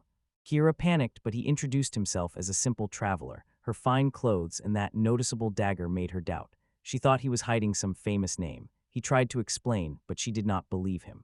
She said that she had walked from here to the royal capital, that she could not repay him now, and promised to do so later. Kira said he was heading to the capital and offered to give her a ride on his horse. She did not want to burden him, but he was already lifting her onto the horse and joked that the horse would prefer a lady like her rather than him. Amelia was touched and said that no one had called her lady for a long time. She was 30. Kira did not believe this. She did not look older than 20. He asked where she was going. She explained that the escort had left her on the way. Kira asked Amelia why she was going to the capital. She explained that her father, the 6th Count, died in battle, their estate was taken away, and their surname lost its significance, and now she was looking for a household where maids were needed. She was ashamed to admit this, but Kira did not judge her. He decided that she was a freelancer like him and said that he lived in a border village, invited her there, promising good work and that he would take care of security. Amelia was glad to meet Kira and gladly accepted his offer. They went to the Adventurers Guild and reported the discovered dungeon near the border. Underground on Marcus Fellow's plot. The guild reported that it is near the same village that toppled the forest dragon and armored lizards. The feudal Lord Van Fellow was the new baron, and the guild plans to open a branch there. Purchase of materials with a 20% markup. Anyone who makes a useful dungeon map will receive a reward. The traveler is delighted, persistently questioning Kira about Van and the dungeon. Kira grabbed Amelia and said they were leaving. They wandered the capital until it was time to depart, although adventurers still followed them despite being asked not to. Kyer brought Amelia food to the room. She was embarrassed to accept his help, but he waved it off and asked if she was sure she would join him. Amelia said she hadn't smiled so sincerely in a long time, all thanks to him. Kira smiled and spoke about Van, saying he was a clever guy with great potential. Amelia was glad and wanted to meet him and see the village he talked about. Meanwhile, Ortho and his team are leading neighboring residents to the village of Vans. Ortho figured Kira set off straight for the capital. Periel warned them to be vigilant after the forest dragon adventure. Last time they were too talkative. Ortho wanted to object, but Periel interrupted him. They were shocked by the number of peasants, and even more so that everyone wanted to leave. Ortho saw people dying without seeing anything beyond their village, but they endured hunger. The trimming turned out to be difficult. He saw a woman swaying but unwilling to get into the carriage. She had more endurance than those who rode. He asked if she was okay, and she admitted she was against the step. He expected a worse village, although she was assured that this border settlement was a paradise, better than any city. She did not quite understand it, but when they arrived, and he pointed to the walls, they were all tiled. The villagers regretted during the festival with warm smiles, and there were also wagons. He thought they were tired, so he suggested a barbecue to get closer and rest a bit in their assigned homes. The village headspell thanked Van for sheltering them. Van introduced himself and credited Orto for feeding everyone. Orto said it was just an adventure or work, the latter only if the meat was from another monster.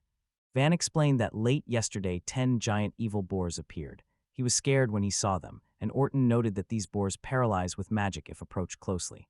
But their ballast disabled them with one blow. A little boy from a neighboring village asked for food, and Van asked him to wait and entrusted till to bring the soup he mentioned and to fry some small meat for him.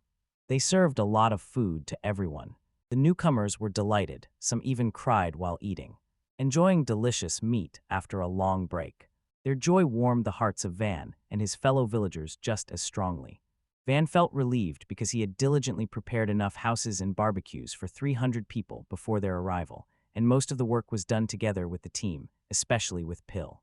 Now he only had to plan the outskirts for adventurers. He imagined a small town outside the village, not for security, but as a resting place for those who go into dungeons. He believed this would help keep criminals and suspicious people away from the village. He wanted to build the town in about a month. Orda listened froze when Van described a town for 400 people with an atmosphere for travelers and adventurers, with tall houses accommodating dozens of people, including 5 for business and 2 or 3 within 5. Walls 100 meters high, armed with 3 ballistae. He would add a total of 15 ballistae for defense, locked to prevent misuse. Asada noted that a branch of the Adventurers Guild would also go there, so Van prepared the town for them. It was just a conversation, but he wondered if Van himself would manage the shops and other affairs. Van said they would earn more if they managed themselves. It would require extra effort but was worth it, and Asada advised having a representative because Van was taking care of the village. Someone had to oversee the town, and then they asked if that meant one person for all the shops or if several shopkeepers could manage it. Asada suggested dividing responsibilities among several people. During the argument, someone said they could create a night army, and with D present, they would also have transport and buildings.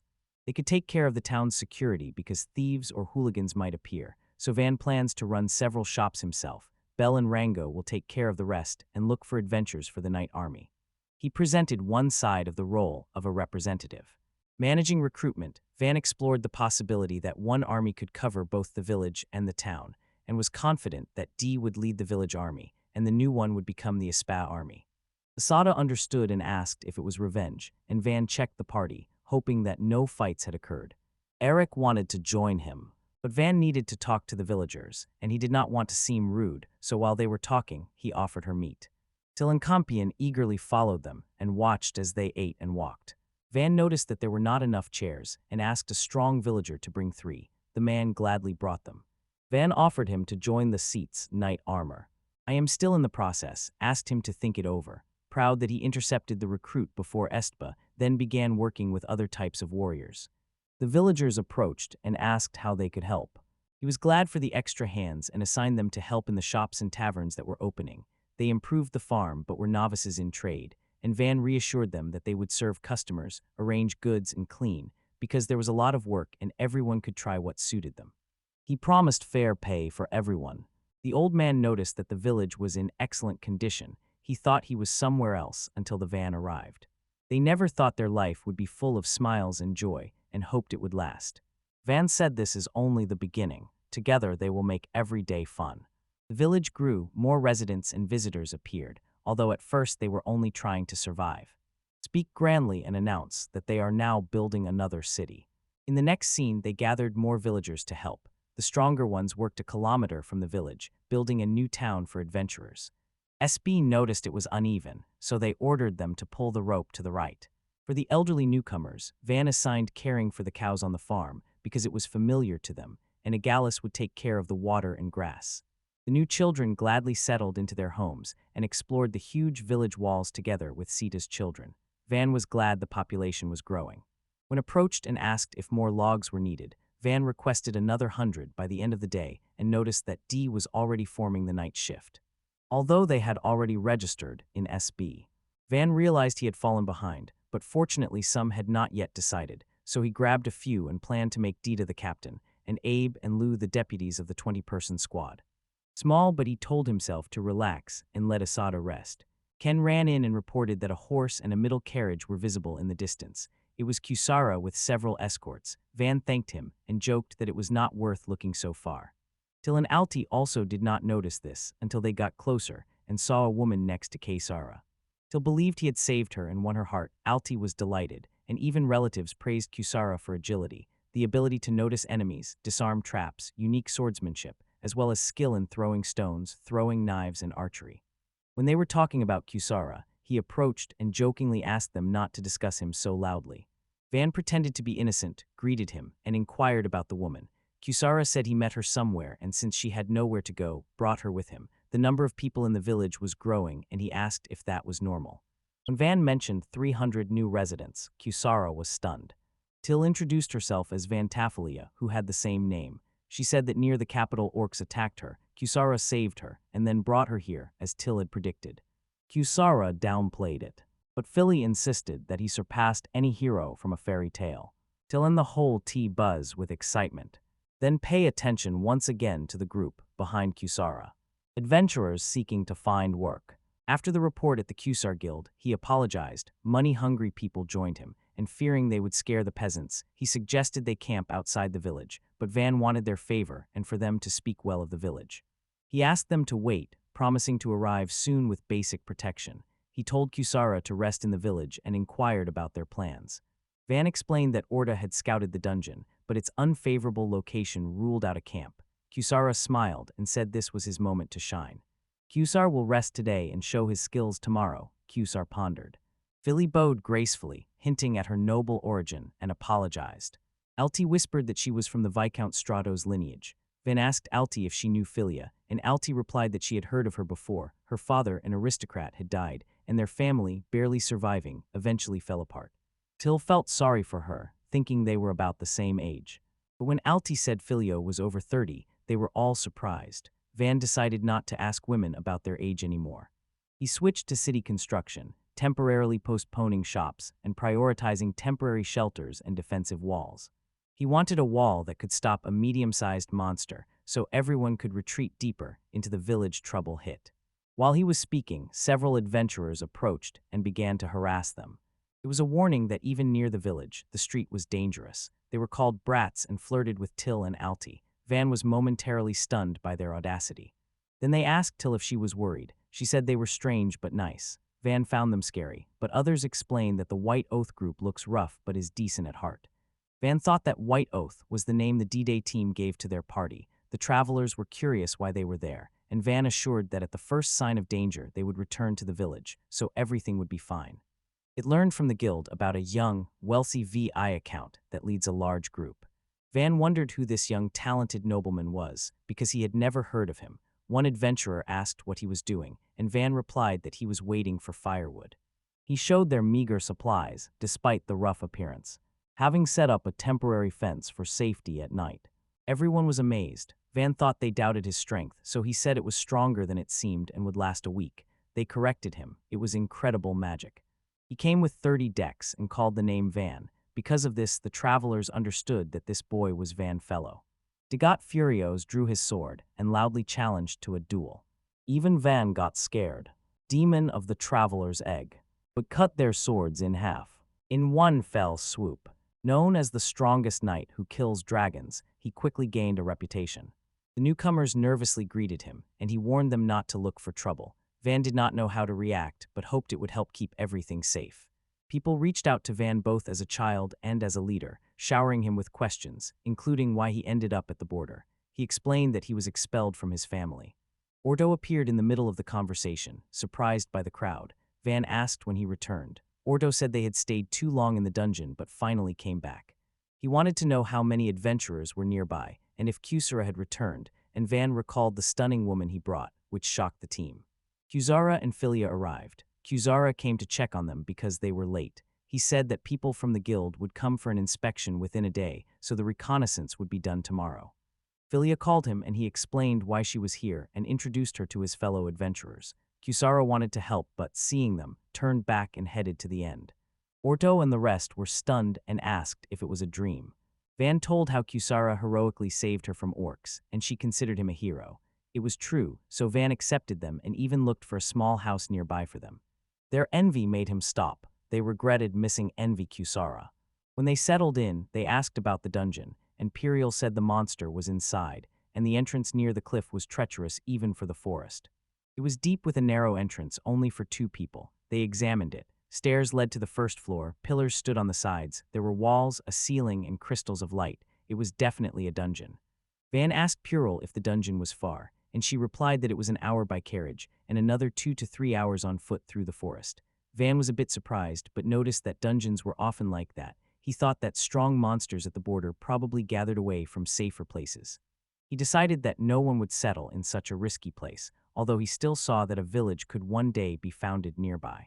The guide warned that the dungeon outskirts teemed with huge monsters, and its natural structure was treacherous, so only small camps could be set up, and a full-fledged base was impossible to create. Van was confused by her tone. She sounded strangely confident, saying that he could build a perfect base there. Van replied that the power was too wild for his ballasts. Puriel promised to protect him and said that her team's experience in dungeons made it safe. She pressed suspiciously hard, but Van, who wanted to be cautious, did not believe her. He jokingly said he would go if carried to the entrance, added that he wanted an afternoon nap and desserts, and that he would take Till, Kin, and Altias's servants with him, because Diana Sada would be busy with the city and he would need many guards. He thought the deadline would interfere, but she smiled and promised to prepare everything by tomorrow. This stunned Van. She told Orto that they were taking Van and that he needed to get ready. Even the servants who eavesdropped were stunned. 3.5 hours after leaving the village, and ended up in a dungeon, forced to set up a base, which he had never imagined. He admired the landscape, while Alti was enjoying the fresh air. Although the trip was quite bumpy, it was hard to miss her. Their goal was the dungeon, and they had to gather 50 adventurers. They were riding on a light platform for the shrine made by Van, but the constant jolts seemed like they could throw them off at any moment. Beyond the forest, they passed caves, rocks, and scattered corpses that became part of the scenery. When Van muttered that he did not expect this, Common reminded him that he had agreed to it. Van suffered from motion sickness, but the girls took it as a fun car ride. The distant mountains rising above the clouds filled them with awe, and the flying monster left them with their mouths agape. Van simply considered it a threat and grabbed the crossbow in case it attacked. Hearing his name, he looked in and Van immediately shouted for everyone to stop. 2 wooden planks served as a bridge, and he was horrified. Confused, they asked why he stopped them so close to the dungeon. Van shouted to move the planks to a wider spot. Stunned by the recklessness of the adventurer, even masters who climb spires would tremble here. He understood that adventurers rarely prioritize safety first. Order them to remove this deadly trap, where one step can kill, and remember the danger and risk management. The travelers' exchange caused surprised looks. People were not sure if they even had such a concept. He made them kneel and rethink his approach, because they could not understand the problem, and seeing how Kusara was jumping around, he then asked what he was doing. And what will happen if he hits the log hard? He warned that even someone like Giles Kusara could fall down if the boards roll or break. Van said either to strengthen the bridge or find a safer path, and asked what to do with the log. One suggested placing several more logs in a row. Because of this, Van made them kneel again and scolded them for their foolishness. He insisted that the correct decision was a strong bridge, and said that before crossing, one must ensure safety. They grumbled about the lack of time, but when Van threatened to abandon the base if they continued to complain, they immediately rushed to act. He looked over the entrance to the dungeon, blocked by rocks and hills. There was little space, so the base would be inconvenient. Till asked what was bothering him. But before he could answer, the man interrupted him and asked to express his opinion about the key objects. When Van asked, the man suggested a hostess club, and he was immediately shot down. Van prepared the dish again. No need to explain in the casino either. It was hard to sell. He started by making a door to the dungeon and laid a water supply system from the river. The base was located near the entrance on a convenient slope that smoothly connected them. Alti asked if he was sure about this design, and he assured her that he was. After 4 continuous forces, the base was ready. When Van gave the go-ahead, everyone went inside. On the ground floor, there was a lounge and a storage room. On the first floor, a dining room and 3 bedrooms, and on the 3rd and 4th floors, there were 6 more. It was built to be balanced and sturdy. The terrace could be used in any way. Travelers were impressed by this arrangement. 4 toilets on each floor. The upper tanks were equipped with filtering nets for rainwater, but he warned that it was not drinkable. He handed over leadership to Orto and asked him to run things well. Keep the dungeon door closed when possible, or set opening hours, and Orto suggested consulting with groups at some dove at night. But they agreed that it should be closed when empty to prevent anything dangerous from escaping. The mithril interior space could hold a forest dragon all day. The windows were protected by steel bars, so there was no need to worry about monsters. More windows would have made the room brighter, but he advised keeping them closed when not in use. It was afternoon, so Van said to return and ordered to prepare escorts. The traveler, surprised by the daylight, initially wanted to nap a little, but Van noticed his curfew. "I saw it with you, I am leaving." They laughed at the fact that the Lord was afraid of his servant's wrath, saying that despite the title, he was still a child. Van Gotstern warned that there would be no lunch if they dawdled, but this only made them laugh even louder and tease him more. Turning back, they came across another cliff. Then they could not understand how they crossed through it. It was a deadly trap. They built 2 more bridges, came out of the forest, and finally reached the village just as the sun was setting. Then noticed a carbonated drink next to a spa. At least once Soda smiled instead of this. His usual empty gaze, which scared Van. Assad asked to speak alone, but the frightened Van asked for help. Others could not even meet Asada's gaze. The tongue boldly went with them, although Kamen and Alti refused. Then trick Ortho into intervening and accusing them of disorder. But some Orto fell silent and pulled the Van away. Read him a lecture until midnight. On the outskirts of the capital, a messy market was bustling. The girl who could not control the 4 elements had to do housework, singing, and dancing. Such huntresses as she experienced the worst treatment when selling more and more tiles. In the market, they said that some man was buying all the tiles there, and someone called him spoiled. saying that several of them could have become his lovers. But they all headed to the remote mountain to extract resources for life. The girl did not know whether she would ever find meaning there or simply perish. Meanwhile, in the village of Sit, the caravan entered the adventurers' town. Rango returned with a crowd on horses, then, and imagined a sincere fraternal reunion.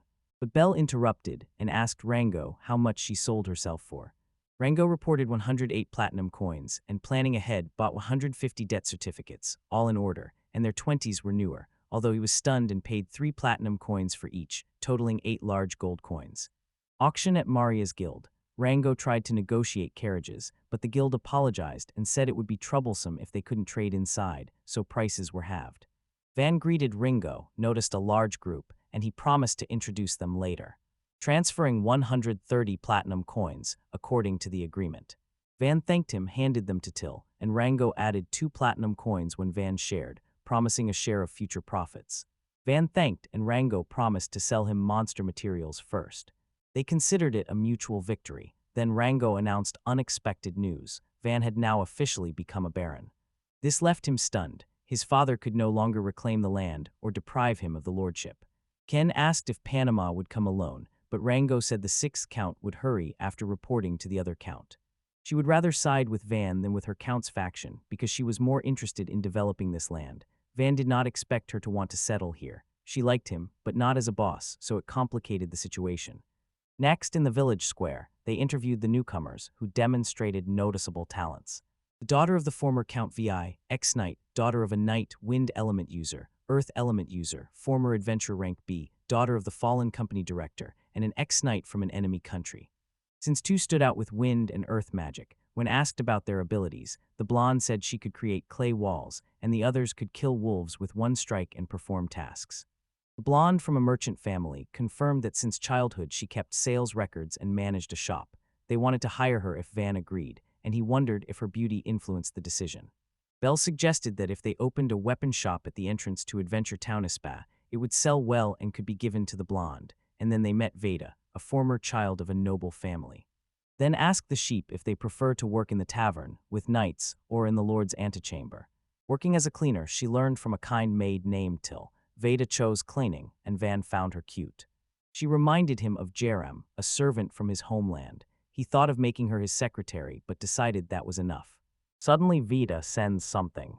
Someone slipped away with a small amount of food, so this kindness seemed strange. When Van suggested organizing all the evenings for the town, she was impressed.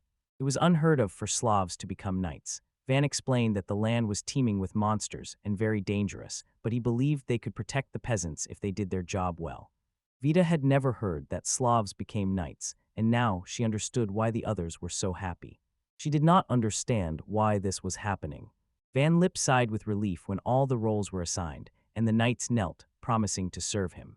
But he explained that he did not intend to enslave them. He just wanted them to work for the village, settle down, and find a purpose. He called on them to make efforts together. Tears welled up in Vita's eyes when she said those were slabs. However, he spoke as if they could live normally. Van replied that as the lord of the village, they were all his people. We are called to take care of each other. Veda finally found the meaning of her life. Whatever the matter was, if she could return here, she would give all her strength. Van announced that inbuilders and mages must appear before Asada, and former knights, mercenaries, and adventurers would join D. Due to the population boom, the central village was bustling.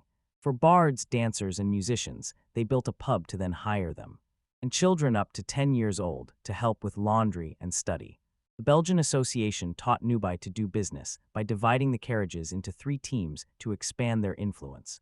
Rango Stein sent everyone to the royal capital. For about 50 beginners, Van planned to train them as scouts, first placing them in a night squad and teaching them to wield a powerful automatic crossbow like archers. Veda, a former hunter named Bora, noted that she used a bow, but many others did not and doubted her choice. Van explained that he first chose by experience, then by sharp eyesight, and finally by small stature, which is unsuitable for swords and armor. It was a warning that bows are not simple, and some fragile children might find it difficult without strength in their hands. Interested in her insight, Vanagreet chose the weakest-looking 11-year-old Bull to test the warmth from the light bow. He handed it to Bull and told her to relax her shoulders and aim at the forest. She made the first shot and pressed on it. He addressed the group and asked if everyone would like to try the new bow.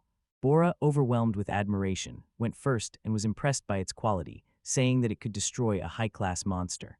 Van said they had a ballista, so a bow was not needed, but in Bora's eyes, a desire to see the ballista ignited.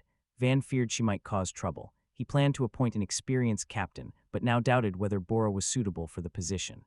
For safety, he handed over the command to Kamen, confident that he would manage. After that, he joined them in studying the crossbow. He worked and then started talking.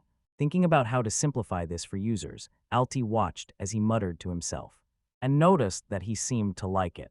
Van agreed mechanics and politics were tough, but it was very fun. He admired the one who invented crossbows. Although something got stuck in it, he thought something elastic was needed. The stick did not give way. So he checked if metal parts would help. Alti, surprised, muttered to herself about Van making bets, but he overheard and she blushed and apologized. Van just laughed and admitted that he was often wrong. He was proud only of magic, but Alti disagreed, saying that his swordsmanship and training were real talents, and she confessed that she was not outstanding and was jealous. Then he suggested linking her with the demon leader and captain for training so she could catch up with him, which for some reason made her giggle. He became interested and asked what kind of magic she possessed. A casual question, but she trembled with nerves, until receiving the message as well, assuring her that the van would not press and she could skip if it was difficult. Alti insisted on answering and admitted that she had doll magic. It was a terrible power alongside Kina's thefts and his brainwashing magic, which after the last incident was called the weapon of cowardly sinners. People considered the killers to be dolls and suspected puppet magicians, even when detection magic was active. Compared to his feudal magic, he understood her hesitation and asked what she could do with it. Van wanted to know if she was comfortable sharing, because hiding it forever would be difficult. Alti got scared and called it dangerous, but Van wanted to support her and hoped she would feel proud. She took out the doll she had been hiding and hesitated to show it to him. Thanks to her power, the doll stood up, and Van asked if it could move. She agreed and it began to dance. Van was amazed by its precise, almost human steps without unnecessary movements. When it was all over, he praised her for the incredible potential. Till agreed, everyone was impressed by the magic and asked if Alti also danced, and she admitted that she could, but she was best at controlling dolls and shocking wagons. Because it meant that she controlled the doll better than her own body. An impressive ability to still precisely control movements. It was clear that Alti's magic could be used for harm, but her behavior indicated that no one had shown her its positive potential. Till had an idea to make cute dolls for Alti, so she could bring them to life during festivals and delight the villagers. Alti said she could move dolls her size, although she had never tried larger ones. They wanted to try it, so Van crafted a unique doll for her, and someone asked why the doll held a sword and shield, even though it was wearing a dress. Van Grand explained that although it danced well in a dress, he added weapons in case of danger. The doll and its mithril equipment were strong enough. Unlike ordinary wooden or leather shields, he smiled. He noticed that he would need more mithril for future dolls. When he finished, Alti laughed for the first time and it surprised them. Van wondered if the shield caused it and suggested removing it, but that was not the case. Till suggested exchanging it for an umbrella. Alti nodded, but Till quickly changed his mind and said she did not have to agree. Van and Alti met eyes and laughed. It was her first genuine laugh. After a warm moment when they tested the doll, Alti's control was impressive. Every movement, even the smallest, was flawless. When Den returned to praise her, he saw her gasping, clutching her chest, and staggering. He caught her and asked if she was okay, and she hoarsely replied that she had overused mana because the mithril doll required more than usual. Causing the man to be short, they laid her down with water. Van, unfamiliar with mana limitations, did not expect this. He suspected that mithril was to blame and promised to reduce its mana demand. The whole city felt uplifted thanks to Van and Till. She always felt worthless, but now she will seek her purpose. Then I smiled with relief. He suggested that she explore her magic together with him, because he believed they could unlock her potential. The joyful expression on Alti's face said it all. A smile is not necessary. Later, they started making dolls from wooden blocks and showed them to the villagers. Then he asked if she was ready to move them. She agreed and said they were like paper compared to mithril. The wooden dolls hardly strained her, and Van took advantage of the fact that metal could interfere with maniflow. He noticed that the strength of her magic depends on who uses it. Alt-E understood this at 10 years old and began to accept herself. While she waited for his command, Van announced the dance of the village Sit's mascot doll, performed by Miss Alti. The villagers gawked as it moved as if alive. Some recognized manifestations of doll magic related to murders. Van asked them not to jump to conclusions, because the doll's dance was nothing like what they had seen. And when she became an ally of Van Prey's, her confidence grew. She controlled the dolls like a master. The villagers, captivated by the graceful movements of the wooden doll, fell silent. When the dance ended, Alti looked at their stunned faces. The performance received loud applause. The audience admired the impressive movements, calling it the most beautiful dance they had ever seen, and the children asked for an encore. Their calmest reaction to her magic made her realize Van's talent. She once feared her power and considered it dark and evil. But now, basking in praise, tears welled up. She ran to Van and sobbing embraced him. His words gave hope that she could love her magic. And then she herself patted her on the back and suggested that she also perform at the dinner. I promise that from now on I will be happy. He set himself a personal goal to make Alti laugh more often, so he decided to build her a stage and ask her for her favorite dresses so the dolls could wear them, just to see her smile. With this, they end the night in high spirits. Meanwhile, a man appeared who was delighted with the van. Exhausted from overwork, Venz was drinking tea with Alti, who asked if he would ever faint from excessive use of mana. He did not, and Alti thought she lacked her own mana until someone came up and told her not to compare herself to Van.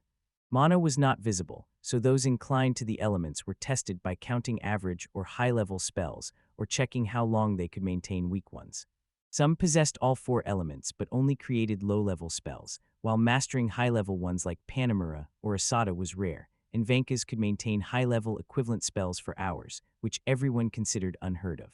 He waved it off, saying that Asada was equal to him, but he was arrested after one powerful spell, and although the size of his mana reserve was unknown, his feats in the village were exceptional. Even the strongest mage in the world would faint after 2 hours if he did the same. Since everyone kept saying it, Van thought they would be shocked. Sada calmly noted that they had already been like that every time. A month ago in the capital, the king entrusted the first Prince Saikyou with ruling the country for 3 months. Chilio asked if it was about the new baron and suggested sending someone to check. He wondered why Prime Minister Apilitadu was joining. Ipella quickly decided that he could not allow the king to return alone. If he could not leave the capital, then His Majesty could not either. The king insisted that it was not about him. He usually summoned people, but probably the lord of this small village could not travel, so he decided to go himself. Shilio offered to lead the scouts, noting that neighboring countries were restless.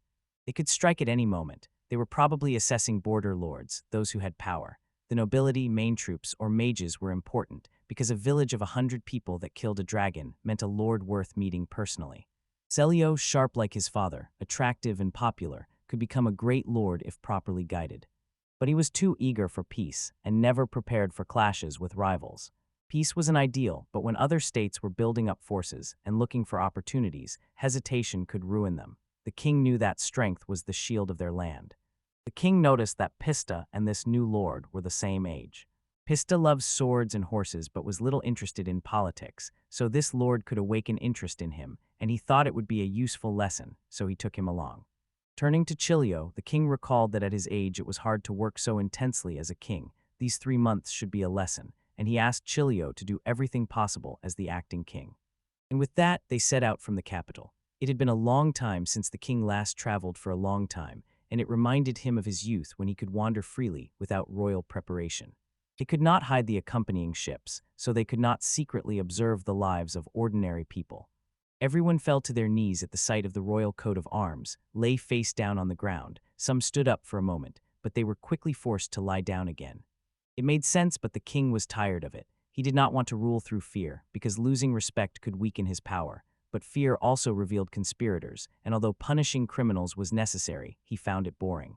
He still could not understand how the village killed the dragon. Pista calls them to look. The mighty walls of the village sit, impress them. Ipella noticed that there should have been only huts here, and marveled at the incredibly fast pace of construction. The king asked what she meant, and her frank intrigue amused him. He agreed because he wanted to see the fortress and learn its secrets. Inside the village was livelier than in the fort. the dancing dolls of Altis drew applause.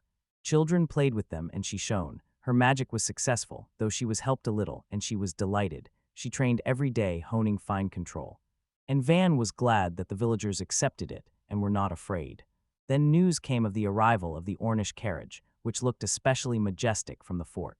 Others guessed that it was an official document confirming the subjugation of the dragon. Piriel and Cusair thought it might be papers about a promotion or some dungeon affairs.